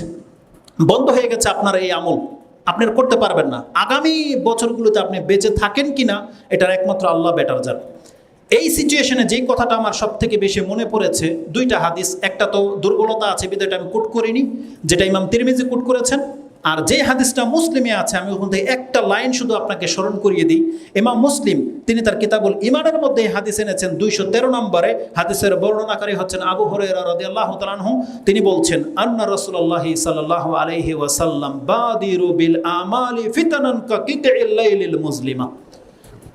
আজ থেকে 1400 বছর আগে রাসূল সাল্লাল্লাহু আমাদেরকে উৎসাহিত করে দিয়েছিলেন, দেখো তোমরা আমল করে করে তোমাদের মর্যাদাগুলোকে আগে বাড়িয়ে নাও। দেখো তোমরা আমল করো, আমল করো, আমল করে নিজের মর্যাদাটাকে বাড়িয়ে নাও। সেই দিন আসার আগে যেই দিন ফিতনা রাতের আধারের মতো পৃথিবীতে নেমে আসবে। এসে গেছে, অনেকটা ফিতনা চলে এসেছে। যেই ইবাদতগুলো আমাদের নাজাতের সাবাব, যেগুলো আমাদের মর্যাদা বৃদ্ধি করার উপায়, সেই ইবাদতগুলো একের পর এক থেমে যাচ্ছে। যেগুলো সাহাবা একরামরা, তাবিনরা, তাবা তাবিনরা তারা করে নিজেকে বহু আগে বাড়িয়ে নিয়েছে, অগ্রগামীদের অন্তর্ভুক্ত করে নিয়েছে, কিন্তু সেই সুযোগগুলো আমাদেরও এতদিন যাবৎ ছিল, কিন্তু আমরা সেগুলোকে কাজে লাগাইনি। এখন হজ বন্ধ হয়ে গেছে অনেকের তাকদীর থেকে, এখন সে হয়তো মানুষের কাছে প্রচার করবে যে আরে আমি তো হজে যাওয়ার ছিলাম, আমি তো টাকা জমা করে রেখেছি, এই বছরে আমি হজ করার ছিল, কিন্তু আমি তো যেতে পারতেছি না। সেটা আরো প্রচার করবে যাতে করে মানুষ বুঝে যে না রে হজ করার ইচ্ছা ছিল, কিন্তু তার নিয়তের মধ্যে 2 রকম ছিল, যাবো কি যাব না। কিন্তু যখন আটকে গেছে এখন তার কদর তার কাছে ফুটে উঠেছে। তেমনি একটা সময় আসবে, আজকে শুধু হজ বন্ধ হয়ে যায়নি, সালাত এমন একটা গুরুত্বপূর্ণ ইবাদত, এই সালাতের মধ্যে অনেক সুন্নাহ আমরা আদায় করতে পারতেছি না। প্রায় মসজিদে জামাত বন্ধ হয়ে গেছে, প্রায় মসজিদের মধ্যে লেগে লেগে দাঁড়ানোটা বন্ধ হয়ে গেছে।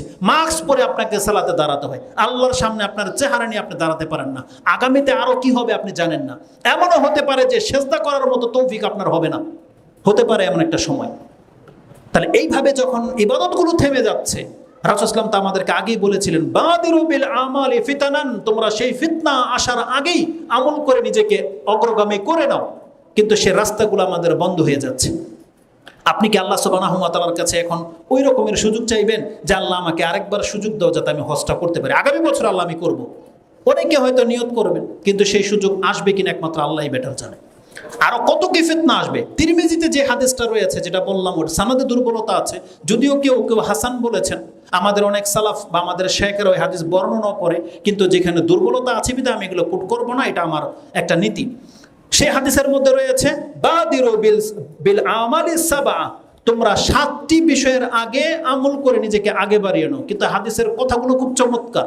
হাল তানতাজিরুনা মারাদান মুমসিয়ান আও গিনান মুতগিয়ান আও মাউতান মুজহিজান আও আওইদাত আও ফাকরান মুফান্নিদান আও আউদ্দাজ্জাল ফাইন্নাহু শাররুন মুনতাজিরু আও কামা কালা রাসূলুল্লাহ সাল্লাল্লাহু আলাইহি ওয়াসাল্লাম। অনেক আগে পড়েছিলাম একটা হাদিস, তাতে 7টা কথা আছে যে তোমরা কেন ইবাদত করতেছো না, তোমরা কি অপেক্ষায় আছো সেই সময়ের যে তোমাকে আল্লাহ ওঢেল পয়সার মালিক করে দিবে এবং তুমি ধর্ম ভুলে যাবে।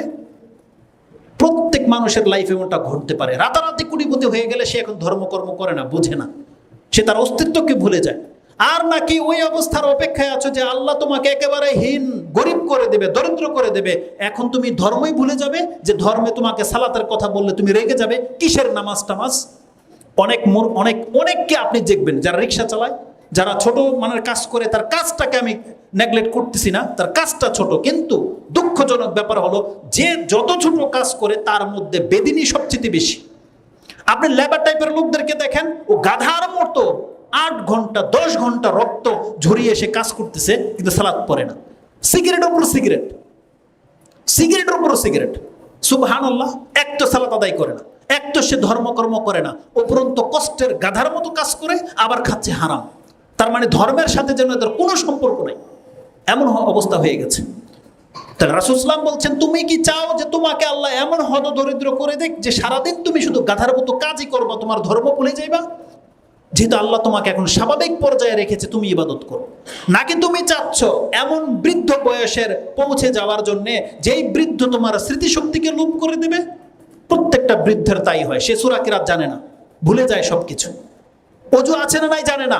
আপনি সেই দিনের জন্য নামাজ রেখে দিয়েছেন, নাকি রাসূল সাল্লাল্লাহু আলাইহি ওয়াসাল্লাম বলছেন তুমি সেই দিনের অপেক্ষায় আছো যে মৃত্যু হঠাৎ করে তোমাকে পাকড়ি করে ধরে নেবে, যখন তখন মৃত্যু আসতে পারে না? নাকি আপনি সেই দিনের অপেক্ষায় আছেন? নাকি রাসূল সাল্লাল্লাহু আলাইহি ওয়াসাল্লাম সর্বশেষ কথা বলেছিলেন, নাকি তুমি দাজ্জালের অপেক্ষায় আছো যে দাজ্জাল আসলে আমি শুধরে যাব? এটা অত্যন্ত মন্দ একটা তোমার চিন্তা, বা মন্দ একজন ব্যক্তির অপেক্ষায় তুমি আছো, যেই যুগটা চলে আসলে তোমার ইবাদতের দিকে আর তোমার মন ঝুঁকবে না, বা তুমি ইবাদত করতেই পারবে না, যেখানে কাবা ঘরকে পর্যন্ত ভেঙে দেওয়া হবে। পৃথিবীতে এমন একটা সিচুয়েশন হবে, যদিও সেই সিচুয়েশনে হয়তো বা আমরা থাকবো না, কিন্তু আমাদের পরবর্তী জেনারেশনের সাথে এটা হবে। কিন্তু অন্যান্য ফেতনাগুলো তো আমরা পতিত হয়ে যাচ্ছি। এই যে করোনার এক ফেতনা, আপনি দেখেন হজ বন্ধ হয়ে গেছে অনেকের জন্য। অনেকে এবার কুরবানি করতে পারবে না, পশু কোত্থেকে কিনবে, সে এটা পাবে না, হয়তো বসতে দেওয়া হবে না। যদি এই সময়গুলোতে এখন করোনার প্রকোপ যদি বেড়ে যায়, হাটগুলো বন্ধ হয়ে যাবে। এমনও ডিক্লেয়ার হতে পারে কুরবানি আমাদেরকে করতে দেবে না, হইতে পারে এমন কিছু। আমরা আল্লাহর কাছে আশ্রয় চাচ্ছি, আল্লাহ যে ইবাদতগুলো বন্ধ হয়ে গেছে, বাকি যেগুলো চালু আছে, আল্লাহ অন্তত এই বছর আমাদেরকে সেই সুযোগটা দাও যাতে আমরা কুরবানি করতে পারি। এবং যারা প্রস্তুতি নিয়ে রেখেছেন, আগে থেকে প্রস্তুতি নিয়ে নেন, পশু টশু নিয়ে নেন, ইনশাআল্লাহুল আজিজ। এক একটা ইবাদত যে কত মূল্যবান, এটা আমরা প্রায় বক্তব্যে বলে থাকি, কিন্তু যদিও আমি নগণ্য ব্যক্তি আপনাদেরকে বোঝাতে পারি না। অথচ আল্লাহ সুবহানাহু ওয়া তাআলা প্রত্যেকটা ইবাদতকে আল্লাহর নেয়ামত বলেছে। ওয়া আতমামতু আলাইকুম নিয়ামতি, আল্লাহ বলছেন আমি তোমাদের জন্য আমার নেয়ামতকে পূর্ণ করে দিয়েছি বান্দা। তার মানে প্রত্যেকটা সেজদা হচ্ছে আপনার জন্য নেয়ামত, প্রত্যেকটা তাসবিহ আপনার জন্য নেয়ামত। কত বড় নেয়ামত! রাসূল সাল্লাল্লাহু আলাইহি ওয়াসাল্লাম বলেছেন, লান আকুলা সুবহানাল্লাহি ওয়ালহামদুলিল্লাহি ওয়া লা ইলাহা ইল্লাল্লাহু আল্লাহু আকবার আহাব্বা ইলাইয়া মিম্মা তালাআত আলাইহি শামস।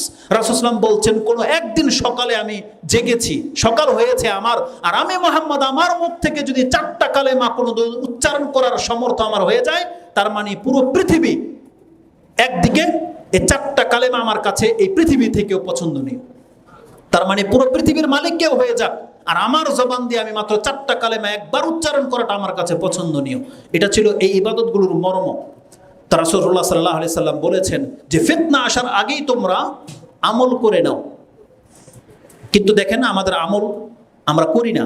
আমরা এখন নিরাপত্তার মধ্যে আছি, আমল নাই, আমাদের খিদা নাই। খিদাকে আল্লাহ দূর করে দিয়েছে, পর্যাপ্ত পরিমাণে খাদ্য অনেকের ঘরে মজুদ আছে, কিন্তু তাদের ঘরে ইবাদত নাই। নিরাপত্তা আছে, ইবাদত নাই। সচ্ছলতা আছে, ইবাদত নাই। সুস্থতা আছে, ইবাদত নাই। এগুলোর কোনো একটা যদি বন্ধ হয়ে যায়, তখন আপনি ইবাদত করতে চাইলেও ইবাদত করতে পারবেন না। আমরা আল্লাহর কাছে দোয়া করি, আল্লাহ তুমি আমাকে, আমার পরিবারকে এবং আমাদের মুসলিম ভাইদেরকে এবং তাদের পরিবারকে সঠিকভাবে ইসলাম পালন করার তৌফিক দান করো ইয়া রাব্বাল আলামিন। তো হজ সম্পর্কে আমি আর ডিটেলস ওদিকে যাচ্ছি না, যেহেতু সময় খুব দ্রুত চলে গেছে। আমি বলেছিলাম যে এই 10 দিন সম্পর্কে গুরুত্বপূর্ণ কিছু কথা বলবো ইনশাল্লাহ। এই সম্পর্কে একটা বক্তব্য আমি বাসা থেকে আপলোড করব। আজকে শুধু খুতবার হক রক্ষা করার জন্য এই 10 দিন সম্পর্কে আপনাকে দুইটা কথা বলবো। একটা হচ্ছে আপনারা জানেন যে 10 দিনের মর্যাদা কি, তবে কোরআন হাদিসে যে কথাগুলো আছে তার একটা হলো এই 10 দিনের মর্যাদায় আমি যেটা পাচ্ছি যে আল্লাহ সুবহানাহু ওয়া তাআলা এই 10 দিনের কসম খেয়েছেন। আর আল্লাহ সুবহানাহু ওয়া তাআলার কসম খাওয়ার নীতি হলো আল্লাহ ওই বিষয়, ওই বস্তুর, ওই কিছুর কসম করে যেটা আমাদের জন্য অত্যন্ত গুরুত্বপূর্ণ। এবং আল্লাহ যখন কোনো কথা বলার ইচ্ছা করে তখন কসম করে বলে। যেমন সূরা ফজর আল্লাহ বলেছেন ওয়াল ফজর ওয়ালায়ালিন আশর ওয়াশফি ওয়াল ওয়াতর। আল্লাহ সুবহানাহু ওয়া তাআলা বলছেন শপথ ফজরের, শপথ 10 দিনের বা 10 রাতের, এবং শপথ জোর এবং বেজরের। এই দুইটা আয়াত এই হজের সাথে সম্পর্কযুক্ত, এই 10 দিনের সাথে সম্পর্কযুক্ত। আল্লাহ সুবহানাহু ওয়া তাআলা 10 দিনের কসম খেয়েছেন। এটার মর্যাদা যে কিভাবে, ওয়াল ফজরি ওয়ালায়ালিন আশর, এই 10 রাতের কসম, এটাতে এই 10 দিনের মর্যাদা কিভাবে বৃদ্ধি পেল বা এটা দিয়ে কিভাবে প্রমাণ করবেন আপনি যে এটা দিয়ে এই 10 দিনের মর্যাদা বেড়ে যায়, এটা ডিটেলস এখন বলার আমার সময় নাই। বলেছি এটা নিয়ে আজকে রাত্রে একটা বক্তব্য আপলোড করা হবে ইনশাআল্লাহুল আজিজ। তবে হাদিসে যেটা আসছে বা এই আয়াতের তাফসিরে ইবনে কাসির রাহিমাহুল্লাহ ইবনে আব্বাস রাদিয়াল্লাহু তাআলা আনহুমা থেকে যে তাফসির করেছেন তাদের প্রত্যেকের দাবি আশরু জিলহিজ্জা, এর মানে হলো আল মুরাদু বিহা আশরু জিলহিজ্জা। আল্লাহ যে বলেছে ওয়ালায়ালিন আশর, আমি 10 রাতের শপথ করতেছি, তার মানে আল্লাহ এই জিলহজ মাসের প্রথম 10 দিনের শপথ করেছেন। এটা কার মত? কামা কালা ইবনু আব্বাসিন ওয়া ইবনু জুবাইরিন ওয়া মুজাহিদিন ওয়া গায়রু ওয়াহিদিন মিনাস সালাফি ওয়াল খালাফ। এই মর্মে প্রত্যেকের মত, সালাফদের পূর্বের আলেমগণ পরের আলেমগণ কেউ দ্বিমত করে নাই। প্রত্যেকের তাফসির হচ্ছে এই 10 রাত বলতে 10 দিনকে বোঝানো হয়েছে, যেটা শুরু হয়ে যাবে এই জিলহজ মাসের চাঁদ উঠে গেলে। তার মানে এই দিনগুলো আল্লাহ কসম খেয়েছে। আপনাকে আরেকটা তথ্য দিয়ে দিই, মূসা আলাইহিস সালাম তুর পর্বতে 40 দিন ছিলেন। এটা কি জানেন? জানেন না সবাই? 40 দিন ছিলেন। এর তাফসিরে সূরা আরাফের মধ্যে রয়েছে সেই ঘটনা। এর তাফসির করা হয়েছে প্রথম 30 দিন ছিল এই যুলকাদা মাস, এই হারাম 30 দিন ছিল। কিন্তু যখনই তিনি 30 দিন পুরো করেছে, আল্লাহর পক্ষ থেকে আরো 10 দিনের আদেশ করা হয়েছে যে মুসা তুমি আরো 10 দিন এখানে অপেক্ষা করো। এই 10 দিন ছিল এই 10 দিন, যেই 10 দিন আসতে যাচ্ছে। তার মানে আল্লাহর কাছে এতটা মর্যাদাপূর্ণ এই 10 দিন, মুসা আলাইহিস সালামকে এই 10 দিনেও সেই বরকতময় জায়গাতে তাকে দিয়ে ইবাদত করিয়ে নিয়েছে।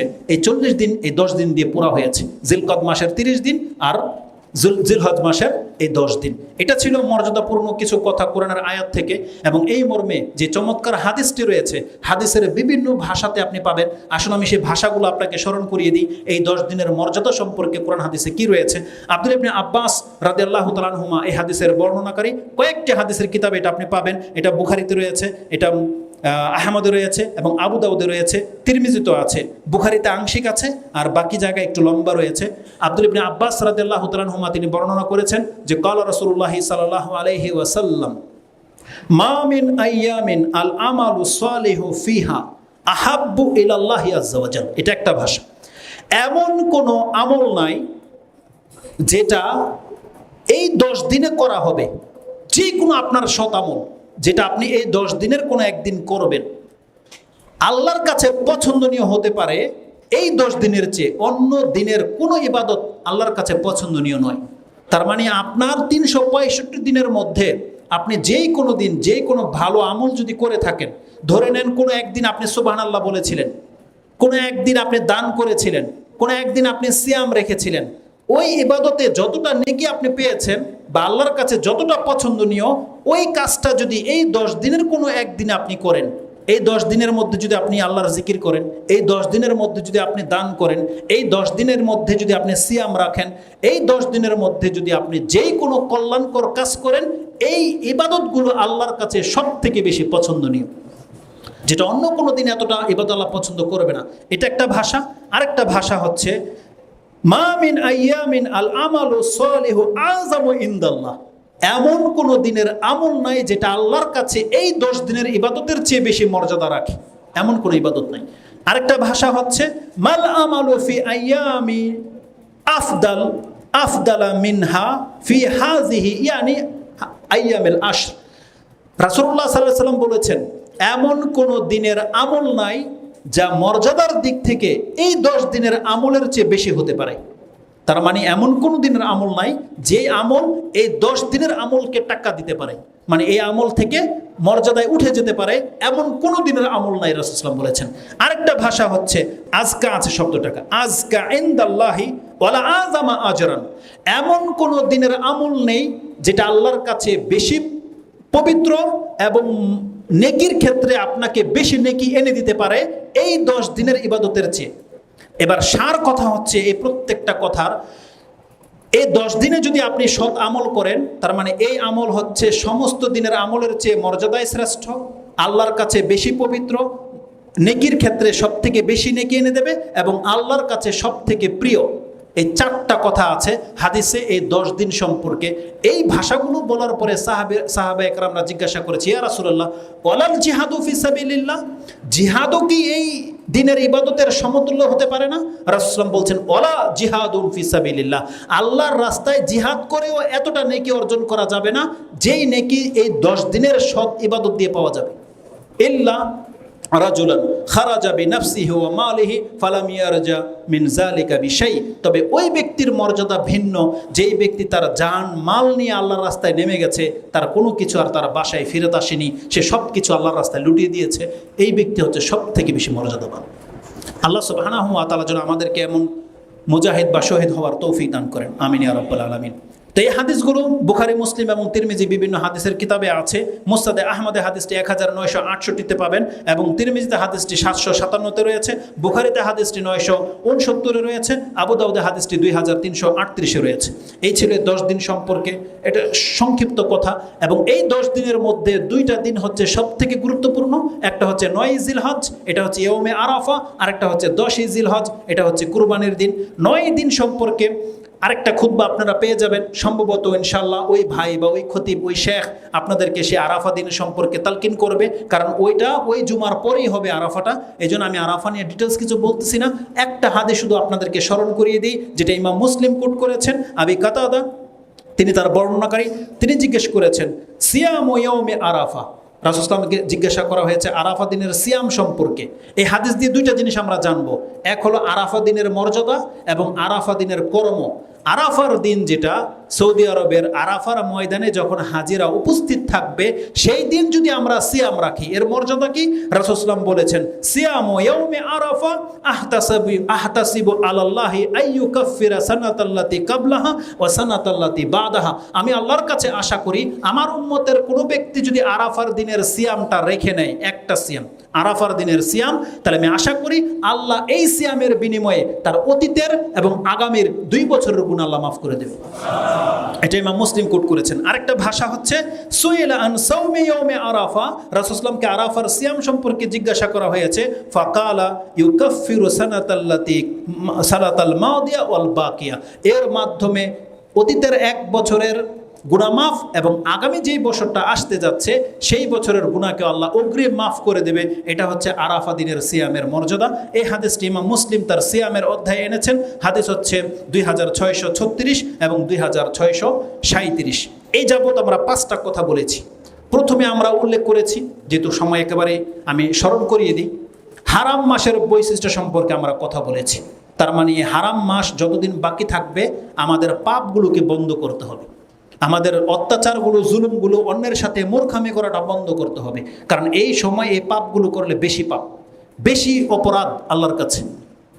দ্বিতীয় বলেছি, চাঁদ উঠে যাওয়ার আগে আমাদের চুল নখ কাটার থাকলে কেটে নেন, চাঁদ উঠে গেলে যারা কুরবানি করবেন তারা তা কাটতে পারবেন না।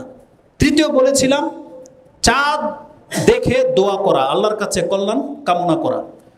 চতুর্থ বলেছিলাম হজ বন্ধ হয়ে গেছে, অতএব আমাদেরকে ইবাদতের অন্যান্য ইবাদত যেটা যখন যার সুযোগে আসবে তার উচিত তখন ওই ইবাদতটা করে নেওয়া, এটা একটু পর বা আগামীকালের জন্য রেখে না নেওয়া, কারণ আগামীকাল কি হবে আমি জানি না, কি হতে যাচ্ছে জানি না। এই জন্য যখন যেই ইবাদতটা করার সুযোগ আমাদের হয়ে যাচ্ছে তখনই আমাদেরকে সেই ইবাদতটা করে ফেলতে হবে। কে আসলো না আসলো, কে করলো না করলো, কারোর দিকে দেখা দেখি নাই, আপনি নিজেকে বাঁচান। নিজেকে অগ্রগামী করেন, নিজেকে নিয়ে চিন্তা করেন। এটা হচ্ছে সেই সময় যে নিজেকে নিয়ে ভাবার বেশি সময় রয়েছে। কিন্তু আমরা নেট খুললে দেখতে পাই আমাদের অনেক দিনই ভাইয়েরা নিজের নিয়ে কোনো খবর নাই, কে কি করেছে, কে কি বলেছে, এগুলোর জবাব দিতে দিতে তারা এক সপ্তাহ পার। এটা মোটেও উচিত নয়। এই জন্য নিজেকে নিয়ে ভাবুন, নিজে যত বেশি ইবাদত করবে এটা নিজের কল্যাণ। আর এই যে রাসূল সাল্লাল্লাহু আলাইহি ওয়াসাল্লাম যে ওই হাদিসটা বলেছে, দাঁড়িয়ে থাকা ব্যক্তি চলাচল করা ব্যক্তির থেকে সেফ। মানে চলাচল যারা করতেছে রাস্তায়, যারা রাস্তাঘাটে ঘুরে, তারা যেই ফিতনায় পতিত হয়, আপনি আপনার বাসার সামনে দাঁড়িয়ে থাকেন, ওই ফিতনা আপনাকে ধরবে না। আর যেই ব্যক্তি ঘরে বসে আছে, তার মানে ওই ব্যক্তি ওই ফিতনায় পড়বে না যেই ব্যক্তি রাস্তার পাশে দাঁড়িয়ে আছে। আর যেই ব্যক্তি শুয়ে আছে সেই ব্যক্তি ওই ফিতনা থেকে মুক্ত যেই ব্যক্তি নেট নিয়ে টিভির সামনে বা বিভিন্ন জায়গায় বসে রাত কাটাচ্ছে, দিন কাটাচ্ছে। আপনি যত জানবেন তত বেশি ফিতনায় পড়বেন, আপনার উপর দায়িত্ব বেড়ে যাবে, জবাবদিহিতা বাড়বে। আপনি কি করলেন, আপনার ক্ষমতাটা ছিল, আপনি কিছু করলেন কিনা, জবাবদিহিতা বাড়বে। আপনি জানলেন না, আপনার কোনো জবাবদিহিতা নাই। আপনারা অনেকাংশ মানুষ যারা জানেন না, খবর দেখেন না, নেট দেখেন না, আপনি জানেন না পৃথিবীতে কোথায় কি হচ্ছে। কিন্তু যারা সবসময় নেট ঘাটে, যারা টিভির সামনে বসে থাকে, অমুক জায়গায় বন্যা, অমুক জায়গায় ভূমিকম্প, অমুক জায়গায় ধস, অমুক জায়গায় হত্যা, অমুক জায়গায় এটা হয়েছে, অমুক জায়গায় সেটা হয়েছে, তখন আপনার পেরেশান, আপনার টেনশনও বেশি। আপনি আল্লাহকে ডাকবেন কখন? এই জন্য যার যেই সব অবস্থায় আছেন আপনি আল্লাহকে ডাকেন, আল্লাহর ইবাদতে লেগে যান। আউল ফাউল কথার দিকে আপনি বেশি ঝুঁকেন না। এটা ছিল আমাদের পঞ্চম কথা। এবং সর্বশেষ, আরাফা সম্পার একদিনের সিয়াম আপনার 2 বছরের পাপকে মিটিয়ে দিতে সক্ষম। এই কথাগুলো ছিল। এখন বাকি থাকে শুধু কুরবানি সম্পর্কে সামান্য কিছু কথা। এটা দ্বিতীয় খুতবা আমি 5 মিনিটের মধ্যে সেরে দেওয়ার চেষ্টা করব। আকুলু লিকাউলি হাযা আস্তাগফিরুল্লাহ লি ওয়া লাকুম ওয়া লিসাইরিল মুসলিমিন ফাস্তাগফিরু ইন্নাহু হুয়াল গফুরুর রহিম। আলহামদুলিল্লাহি রাব্বিল আলামিন, আসসালাতু ওয়াসসালামু আলা আশরাফিল আম্বিয়া ওয়াল মুরসালিন নবিয়িনা মুহাম্মাদিন ওয়া আলা আলিহি ওয়া সাহবিহি আজমাইন ওয়া বা'দ। আমি হয়তো এটা আপনাকে বোঝাতে পারবো না। যখনই আমার খুতবার ডেট পড়ে, সেটা কোন মসজিদে হয় এটা আমি ভাবি না, সেখানে কত দামি মানুষ না কত কম দামি মানুষ আসে এটাও আমি ভাবি না। আমি শুধু এক সপ্তাহ আমার খুতবা নিয়ে ভাবি। এটাই আমার জন্য সবচেয়ে পেরেশানি যে বৃহস্পতিবার পর্যন্ত আমি শুধু ভাবতেই থাকি কোন কথাটা ছাড়বো আর কোন কথাটা বলবো। কত দ্রুত কথা বলেছি, অনেক কথা হয়তো অনেকে বুঝিনি নেই, তারপরে কিন্তু দেখেন 1 ঘন্টা ওভার হয়ে চলে যাচ্ছে। তারপরে যে আমি কত কথা ছেড়েছি আর কতটা রিজার্ভে আছে এটা বলা আসলে খুব টাফ। এই জন্য কুরবানি সম্পর্কে আমি বেশি কিছু বলবো না, শুধু এতটা কথা আপনাকে বলে দিই। কুরবানি সম্পর্কে আমাদেরকে যেটা জানতে হবে, যেই দিকগুলো, সেটা হচ্ছে একান্ত না জানলেই নয় যে দিকগুলো। কেননা আমাদের মাঝে কুরবানি সম্পর্কে বেশ কিছু মূর্খামি আছে, বাড়াবাড়ি আছে। সে বাড়াবাড়িগুলো কি জানেন? একটা বাড়াবাড়ি হচ্ছে কুরবানি নিয়ে প্রতিযোগিতা করা। এক ভাই আরেক ভাই, চাস্তো ভাই বা বংশের সাথে, গ্রামের সাথে গ্রাম, অমুক মানে রক্তের সাথে রক্ত, প্রতিযোগিতা করা। এটা জায়েজ না? না জায়েজ? না জায়েজ। এটা আপনারা অনেকেই জানেন, কিন্তু দেখেন আমল করার ক্ষেত্রে আপনাদের মনে থাকে না। প্রতিযোগিতা করা চলবে না। প্রতিযোগিতা যদি করতে হয়, ইবাদতের ক্ষেত্রে আপনি প্রতিযোগিতা করেন যে কে কত বেশি ইবাদত করতে পারে। এটা ছিল প্রতিযোগিতা, এটা হবে কল্যাণকর। কিন্তু কুরবানির গরুর সাইজ নিয়ে যদি প্রতিযোগিতা করেন, এটা আপনার তাকওয়ার খেলাফ চলে যাবে, এটা বাড়াবাড়ি, এটা চলবে না। কুরবানি নিয়ে আমাদের আরেকটা বাড়াবাড়ি হচ্ছে অন্যের অবস্থা দেখে হাসা। মানে অন্যের গরুটা একটু ক্ষীণ বা অনেকে গরুই পায় না, শেষ পর্যায়ে গিয়ে সে 50,000 টাকাতে একটা বাছুর নিয়ে চলে আসে। এটা দেখে আমরা কি করি? হাসাহাসি করি, ঠাট্টা তামসা করি। এটা চলবে না। অন্যের অবস্থার উপরে হাসা এটা নিন্দার অন্তর্ভুক্ত। নিন্দা করা ইসলামে জায়েজ নাই। আল্লাহ বলছেন ওয়াইলুল লিকুল্লি হুমাযাতিল লুমাযা, যারা হামস করে এবং লামস করে, দুটার উপরে আল্লাহ সুবহানাহু ওয়া তাআলা ওয়াইল নামক জাহান্নামের ফয়সালা করে দিয়েছে। এজন্য কারোর সাথে নিন্দা করা যাবে না। তার সামর্থ্যের উপরে সে গরু কিনেছে, যেমন তার তকদিরে ছিল তেমন করেছে। আপনার আমার হাসার কোনো অধিকার নাই, এ বাড়াবাড়ি চলবে না। তৃতীয়ত হচ্ছে আমরা কুরবানিকে এমন একটা ইবাদত মনে করি যে সামর্থ্য না থাকলেও ধার খরচ করে হলেও কুরবানি দেবে, গরুই দিতে হবে। এই যে একটা প্রবণতা, এটা হচ্ছে আমাদের শরীয়তে ধর্মকে নিয়ে বাড়াবাড়ি করা। আল্লাহ সুবহানাহু ওয়া তাআলা আপনার এই রক্ত মাংস চায় না। আল্লাহ সুবহানাহু ওয়া তাআলা এই কুরবানি আপনার কাছ থেকে চায়নি, আপনার কাছ থেকে চেয়েছে আপনার সামর্থ্য অনুযায়ী আপনি দান করেন। সামর্থ্য অনুযায়ী আপনার উপরে আল্লাহ এমন কোনো বোঝা চাপাই দেয় নাই যে বোঝা বহন করার ক্ষমতা আপনার নাই, তাই আপনি ধার খরচ করে কুরবানি দিতে হবে, তাও আবার গরু না। এটা ইসলাম নয়।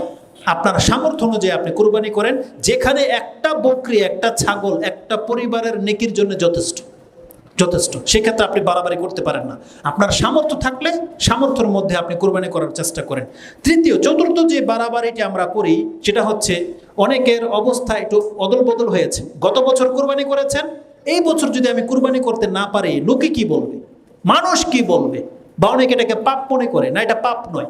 কোরবানির হুকুম হচ্ছে যেই বছর আপনি কোরবানি করবেন সেই বছর আপনি কল্যাণ প্রাপ্ত হবেন, নেকি প্রাপ্ত হবেন। যেই বছর আপনি কোরবানি করবেন না সেই বছর আপনি নেকি পাবেন না, সে বছর নেকি পাবেন না। কিন্তু গত বছর করেছেন বিদায় এই বছরে ধার খরচ করে আপনাকে কুরবানি করতে হবে, এটা শরীয়ত নয়। আপনাকে ধোঁকা দিয়ে দিয়েছে শয়তান, এই মাধ্যমে আপনাকে সঠিক পথ থেকে সরিয়ে দিয়েছে। না, এটা চলবে না। আপনার সামর্থ্য থাকলে আপনি কুরবানি করেন।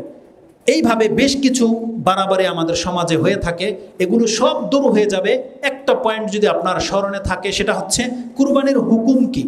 এটা যদি আপনার জানা থাকে আশা করি বাড়াবাড়িগুলো আপনি করবেন না। দেখেন, আপনি কোন মতবাদের লোক এটা আমি জানি না, একটা কিছু ধারণ করে রেখেছেন, কিন্তু যেটা আমি হক মনে করি এটা আমি বলবো। আপনি যেটা হক মনে করেন সেটা আপনি করবেন। কুরবানির সঠিক হুকুম হচ্ছে কুরবানি সুন্নতে মুআক্কাদা। কুরবানি হচ্ছে সুন্নতে মুআক্কাদা, যেটা রাসূল ইসলাম তিনি মদিনাতে 10 বছরই করেছেন এবং আমাদেরকে করতে বলেছেন, উৎসাহিত করেছেন। কিন্তু কুরবানি যদি কোনো ব্যক্তি না করে তার বড় ধরনের কোনো অপরাধ হয়ে গেল এমনটা নয়, বরং আমরা বলবো কুরবানি আপনি অবশ্যই করবেন, কারণ এটাকে আল্লাহ সুবহানাহু ওয়া তাআলা ফরজ না করলেও এটাকে আল্লাহর নিদর্শন বলেছে। এর চেয়ে বড় কথা হতে পারে না। আল্লাহ বলছে এটা আমার নিদর্শন, সেই আয়াত আমি আপনাকে স্মরণ করিয়ে দেব। তো কথা হচ্ছে যে কুরবানি এটা হচ্ছে সুন্নাহ। এটার দলিল হিসাবে আমি আপনাকে ইমাম বুখারী রাহিমাহুল্লাহর ফয়সালাটা বলে দেই, বাকিটা আপনার কার কিতাব থেকে কি গ্রহণ করবেন আপনার ইচ্ছা। ইমাম বুখারী রাহিমাহুল্লাহ তার মত হচ্ছে, তিনি যেটাকে গ্রহণ করেছেন যে কুরবানি হচ্ছে সুন্নাহ, এবং এই মর্মে তিনি তার কুরবানির অধ্যায়ের প্রথম পর্বটাই করেছেন এইভাবে, কিতাবুল উদহিয়া, এই কুরবানির অধ্যায় বাবু সুন্নাতিল উদহিয়া, কুরবানির সুন্নত সম্পর্কে আলোচনা। তিনি বলছেন সুন্নাতুল উদহিয়া, কুরবানি হচ্ছে সুন্নাহ। কুরবানি করার কিছু মাসলা মাসাইল সেই সুন্নত পদ্ধতিগুলো তিনি উল্লেখ করেছেন এবং তিনি হুকুমও লাগিয়েছেন এটা সুন্নাহ। দলিল হিসাবে তিনি আব্দুল্লাহ ইবনে ওমর রাদিয়াল্লাহু তাআলা আনহুমার উক্তিকে নকল করেছেন, ওয়া কালা ইবনে ওমর হিয়া সুন্নাতুন ওয়া মা'রুফুন, এটা হচ্ছে সুন্নত এবং সুপ্রতিষ্ঠিত সুন্নত। এটা আব্দুল্লাহ ইবনে ওমর রাদিয়াল্লাহু তাআলা আনহুর উক্তি, যেটা ইমাম বুখারী রাহিমাহুল্লাহ কোট করেছেন। তার মানে এরপর আর কোনো কথা থাকে না। এছাড়াও বেশ কিছু দলিল আছে যেটা দিয়ে প্রমাণ করা যাবে যেটা হচ্ছে সুন্নাহ। যেমন একটু আগে একটা হাদিস বলেছি, ইজা দাখালাল আশরু ওয়া আরাদা আইয়ুদাহিয়া, যখনই 10 দিনের চাঁদ উঠে যাবে বা জিলহজ মাস শুরু হয়ে যাবে, যেই ব্যক্তি কুরবানি করতে ইচ্ছুক, এই ইচ্ছুক শব্দটাই হচ্ছে আমাদের দলিল যে রাসূল সাল্লাল্লাহু আলাইহি ওয়াসাল্লাম বলছেন যে কুরবানি করতে চায়, তার মানে ফরজ হলে তো সবার উপরে ফরজ হয়ে যেত, কিন্তু এটা হচ্ছে ইচ্ছার দিন ছেড়ে দেওয়া হয়েছে। যে কুরবানি করতে ইচ্ছা করে তার চুল এবং নখ সে কাটবে না। তবে কুরবানির গুরুত্ব সম্পর্কে এতটা আছে, কেউ কেউ এমনকি বিশিষ্ট কয়েক ইমাম এটাকে ওয়াজিব পর্যন্ত বলেছে। তার মধ্যে অন্যতম হচ্ছেন ইমাম আবু হানিফা রাহিমাহুল্লাহ, তিনি বলেছেন কুরবানি ওয়াজিব। এবং তার মধ্যে আরেকজন অন্যতম ব্যক্তি হচ্ছেন ইবনে তাইমিয়া রাহিমাহুল্লাহ, এবং এই যুগের আলেম গত হয়ে গেছেন শেখ ইবনে উসাইমিন, তিনিও তাদের এই কথাটাকে সাপোর্ট করেছেন যে এটা ওয়াজিব হওয়াটাই হচ্ছে বেশি মানে যুক্তিযুক্ত। কিন্তু অন্যদের মত হচ্ছে এটা হচ্ছে সুন্নাহ। এই সম্পর্কে বিতর্কিত আছে। আমরা একটা দিয়ে আরেকটাকে রোধ করতে চাই না। যেমন আমাদের কিছু আলেমরা শেখরা বক্তব্য দেয় যে সুন্নতকে বাস্তব প্রমাণ করার জন্য তারা ওয়াজিবটাকে কেটে দেয়। না, এইভাবে বক্তব্য নয়। আমাদের মেসেজ হচ্ছে এটা সুন্নাহ, তবে এটার গুরুত্ব এত যে কেউ কেউ এটাকে ওয়াজিব পর্যন্ত বলেছে, এজন্য আপনাকে গুরুত্ব দেখাইতেই হবে। আমি বলি না যেটা ওয়াজিব নয়, বরং আমরা বলি যে কেউ কেউ এতটা গুরুত্ব দেখিয়েছেন আমাদের ইমামগণ, তাদের মধ্য থেকে কয়েকজন ইমাম বলেছে এটা হচ্ছে ওয়াজিব। আর যদি এটা ফয়সালা সত্য হয়ে যায় তাহলে অবশ্যই আমরা অনেক বড় ধরনের অপরাধ করে ফেলবো। এই জন্য আমাদের মেসেজ থাকবে সাধ্য থাকা সত্ত্বে কোনো মুসলিম কুরবানি করবে না এমনটা যেন না হয়। অবশ্যই আমরা কুরবানি করব, কারণ আল্লাহ কি বলেছে, অমায়ু আজিম শাইরাল্লাহি ফাইন্নাহা মিন তাকওয়াল কুলুব, নিশ্চয়ই যারা আল্লাহর নিদর্শনকে মূল্যায়ন করে এটা তার অন্তরে আল্লাহর ভয় প্রীতি আছে, এটা তার প্রমাণ। অতএব কুরবানি হচ্ছে আল্লাহর অনেক বড় একটা নিদর্শন। আপনাকে আমি কিভাবে বোঝাই, আল্লাহকে সন্তুষ্ট করার জন্য এই পৃথিবীতে এমন মানুষ ছিল যিনি তার সন্তানকে কুরবানি করে দিতে প্রস্তুত হয়ে গিয়েছিলেন। এই পৃথিবীতে এমন মানুষ অতীত হয়ে গেছে, সে তার সন্তান নয় নিজের জীবনে নিজের জানের উপরে ছুরি চালাবে প্রস্তুত হয়ে গিয়েছিল, হয়নি? ইব্রাহিম আলাইহিস সালাম হচ্ছেন সেই ব্যক্তি যিনি তার সন্তানকে জবাহ করার জন্য প্রস্তুত হয়ে গিয়েছিলেন। ইসমাইল আলাইহিস সালাম হচ্ছেন সেই ব্যক্তি যিনি আল্লাহর রাস্তায় নিজেই জবাহ হয়ে যাওয়ার জন্য শুয়ে পড়েছিলেন। এবং এই পৃথিবীতে এমনও মানুষ অতিবাহিত হয়ে গেছে যিনি আল্লাহকে সন্তুষ্ট করার জন্য 100টি উট কুরবানি করেছিলেন। জানেন তিনি কে? মুহাম্মদুর রাসূলুল্লাহ সাল্লাল্লাহু আলাইহি সাল্লাম, যার সম্পর্কে আপনি জানেন যার ঘরে চুলা জ্বলতো না, 3 মাস চুলা জ্বলতো না, সেই মুহাম্মদুর রাসূলুল্লাহ সাল্লাল্লাহু আলাইহি সাল্লাম যখন তার সামর্থ্য এসেছে তিনি আল্লাহর রাস্তায় 100টা উট কুরবানি করে দিয়েছে। পৃথিবীর ইতিহাসে আপনার মনে হয় না কোনো বাদশাকে দেখাতে পারবেন যে আজ পর্যন্ত 100টা উট কুরবানি করেছে, দেখাতে পারবেন না, রেকর্ড নাই আমাদের কাছে। কিন্তু মুহাম্মদুর রাসূলুল্লাহ সাল্লাল্লাহু আলাইহি ওয়াসাল্লাম সেটা করে দেখিয়েছে, তিনি 100টা উট আল্লাহর রাস্তায় কুরবানি করেছেন। আর আপনার আমার কাছে আল্লাহ আমাদের সন্তান চায়নি, আপনার জীবন চায়নি, রাসূল সাল্লামের মতো 100টা উট চায়নি। আল্লাহ সুবহানাহু ওয়া তাআলা বলেছে, বান্দা তোর একটা খেজুর দেওয়ার মতো সামর্থ্য থাকলে ওটাই আমার কাছে যথেষ্ট। রাসূল সাল্লাল্লাহু বলছেন, মান ইসতাতা মিনকুম আইয়াস্তাতিরা মিনান নার ওয়ালাউ বিশিক্কি তামরাতিন ফালিয়াফাল, যেই ব্যক্তি জাহান্নামের আগুন থেকে বাঁচার জন্য শুধু একটা খেজুরের মালিক, সেজন্য আমার রাস্তায় একটা খেজুর দান করে দেয়। তার মানে বোঝা যাচ্ছে যে একটা খেজুর তাকে জাহান্নামের আগুন থেকে বাঁচাতে সক্ষম। এজন্য আপনার পকেটে টাকা রেখে আপনি কুরবানি করবেন না, এমনটা যেন না হয়। আগেই বলেছি, আপনি জানেন না যে আগামী বছর কি হতে যাচ্ছে। আপনার টাকা পকেটে টাকা হয়তো থাকবে, কিন্তু কুরবানি করার মতো শক্তি হয়তো আপনার থাকবে না। এজন্য যার যতটা সুযোগ আল্লাহ করে দিয়েছে আমাদেরকে অবশ্যই কুরবানি করতে হবে, এমনটা মেন্টালিটি রাখেন। যার সামর্থ্য আছে একটা বকরি হলেও কুরবানি করেন, আর যার সামর্থ্য নাই বা সম্ভব না সে অন্যের সাথে হলেও গরুতে অংশনীয় হলে আপনি কুরবানি করেন, এটা থাকবে আমাদের মেসেজ। আর যখন আপনি আল্লাহর জন্য কুরবানি করবেন, প্রস্তুত হয়ে গেছেন, এই ক্ষেত্রে আপনাকে একটা কথা অবশ্যই মনে রাখতে হবে। দেখেন, কুরবানিকে নিয়ে আপনি গেমস খেলবেন না।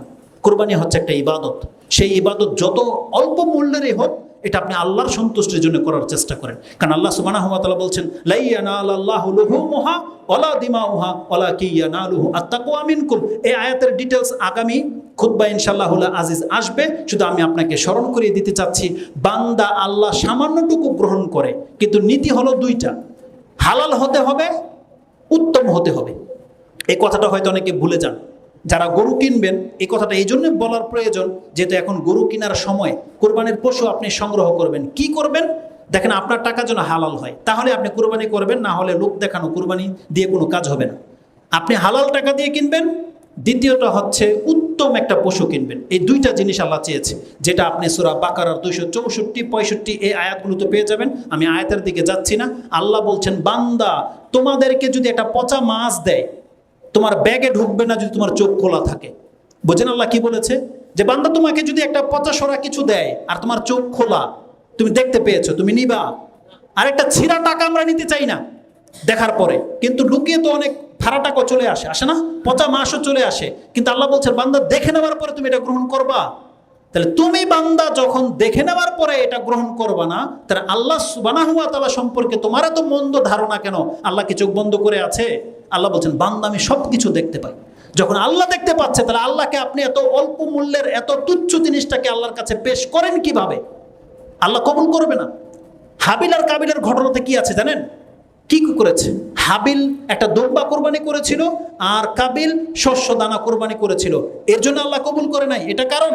এটা কারণ নয়, বরং হাবিল তার পশুগুলোর মধ্য থেকে সব থেকে উৎকৃষ্ট মানের একটা পশু আল্লাহর জন্য কোরবানি করেছিল, কিন্তু কাবিল এটা করেনি।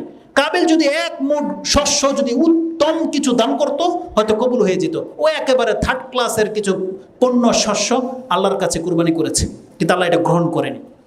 এটা হচ্ছে আমাদের শিক্ষণীয় বিষয়। এই জন্য আল্লাহ বলছেন, ওয়াতলু নাবা আবনা আদামা বিল হক, আপনি আপনার উম্মতদেরকে হাবিল এবং কাবিলের ঘটনাটা বয়ান করে শোনান। আল্লাহ বলছেন, বয়ান করে শোনান তাদের কাছে। কেন? এটা তাদের উপকারে আসবে। আল্লাহ সামান্য কিছু কবুল করে, কিন্তু উত্তম হতে হবে, এটা ভুলে যাবেন না।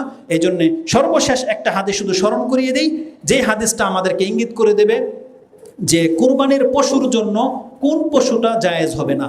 এই 4টা বড় বড় রোগ, 4টা বড় বড় ত্রুটি আছে।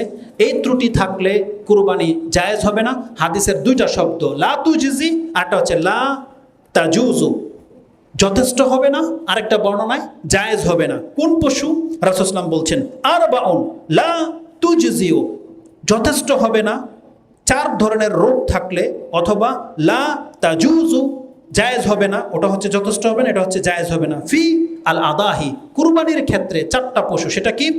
আল আওরাউ আল বাইয়ানু আওয়ারুহা, এমন কানা যেটা স্পষ্ট দেখা যাচ্ছে যে চোখে দেখে না, গরু অন্ধ বা কানা, এক চোখ নাই, এরকমের গরু কুরবানি করা জায়েজ হবে না।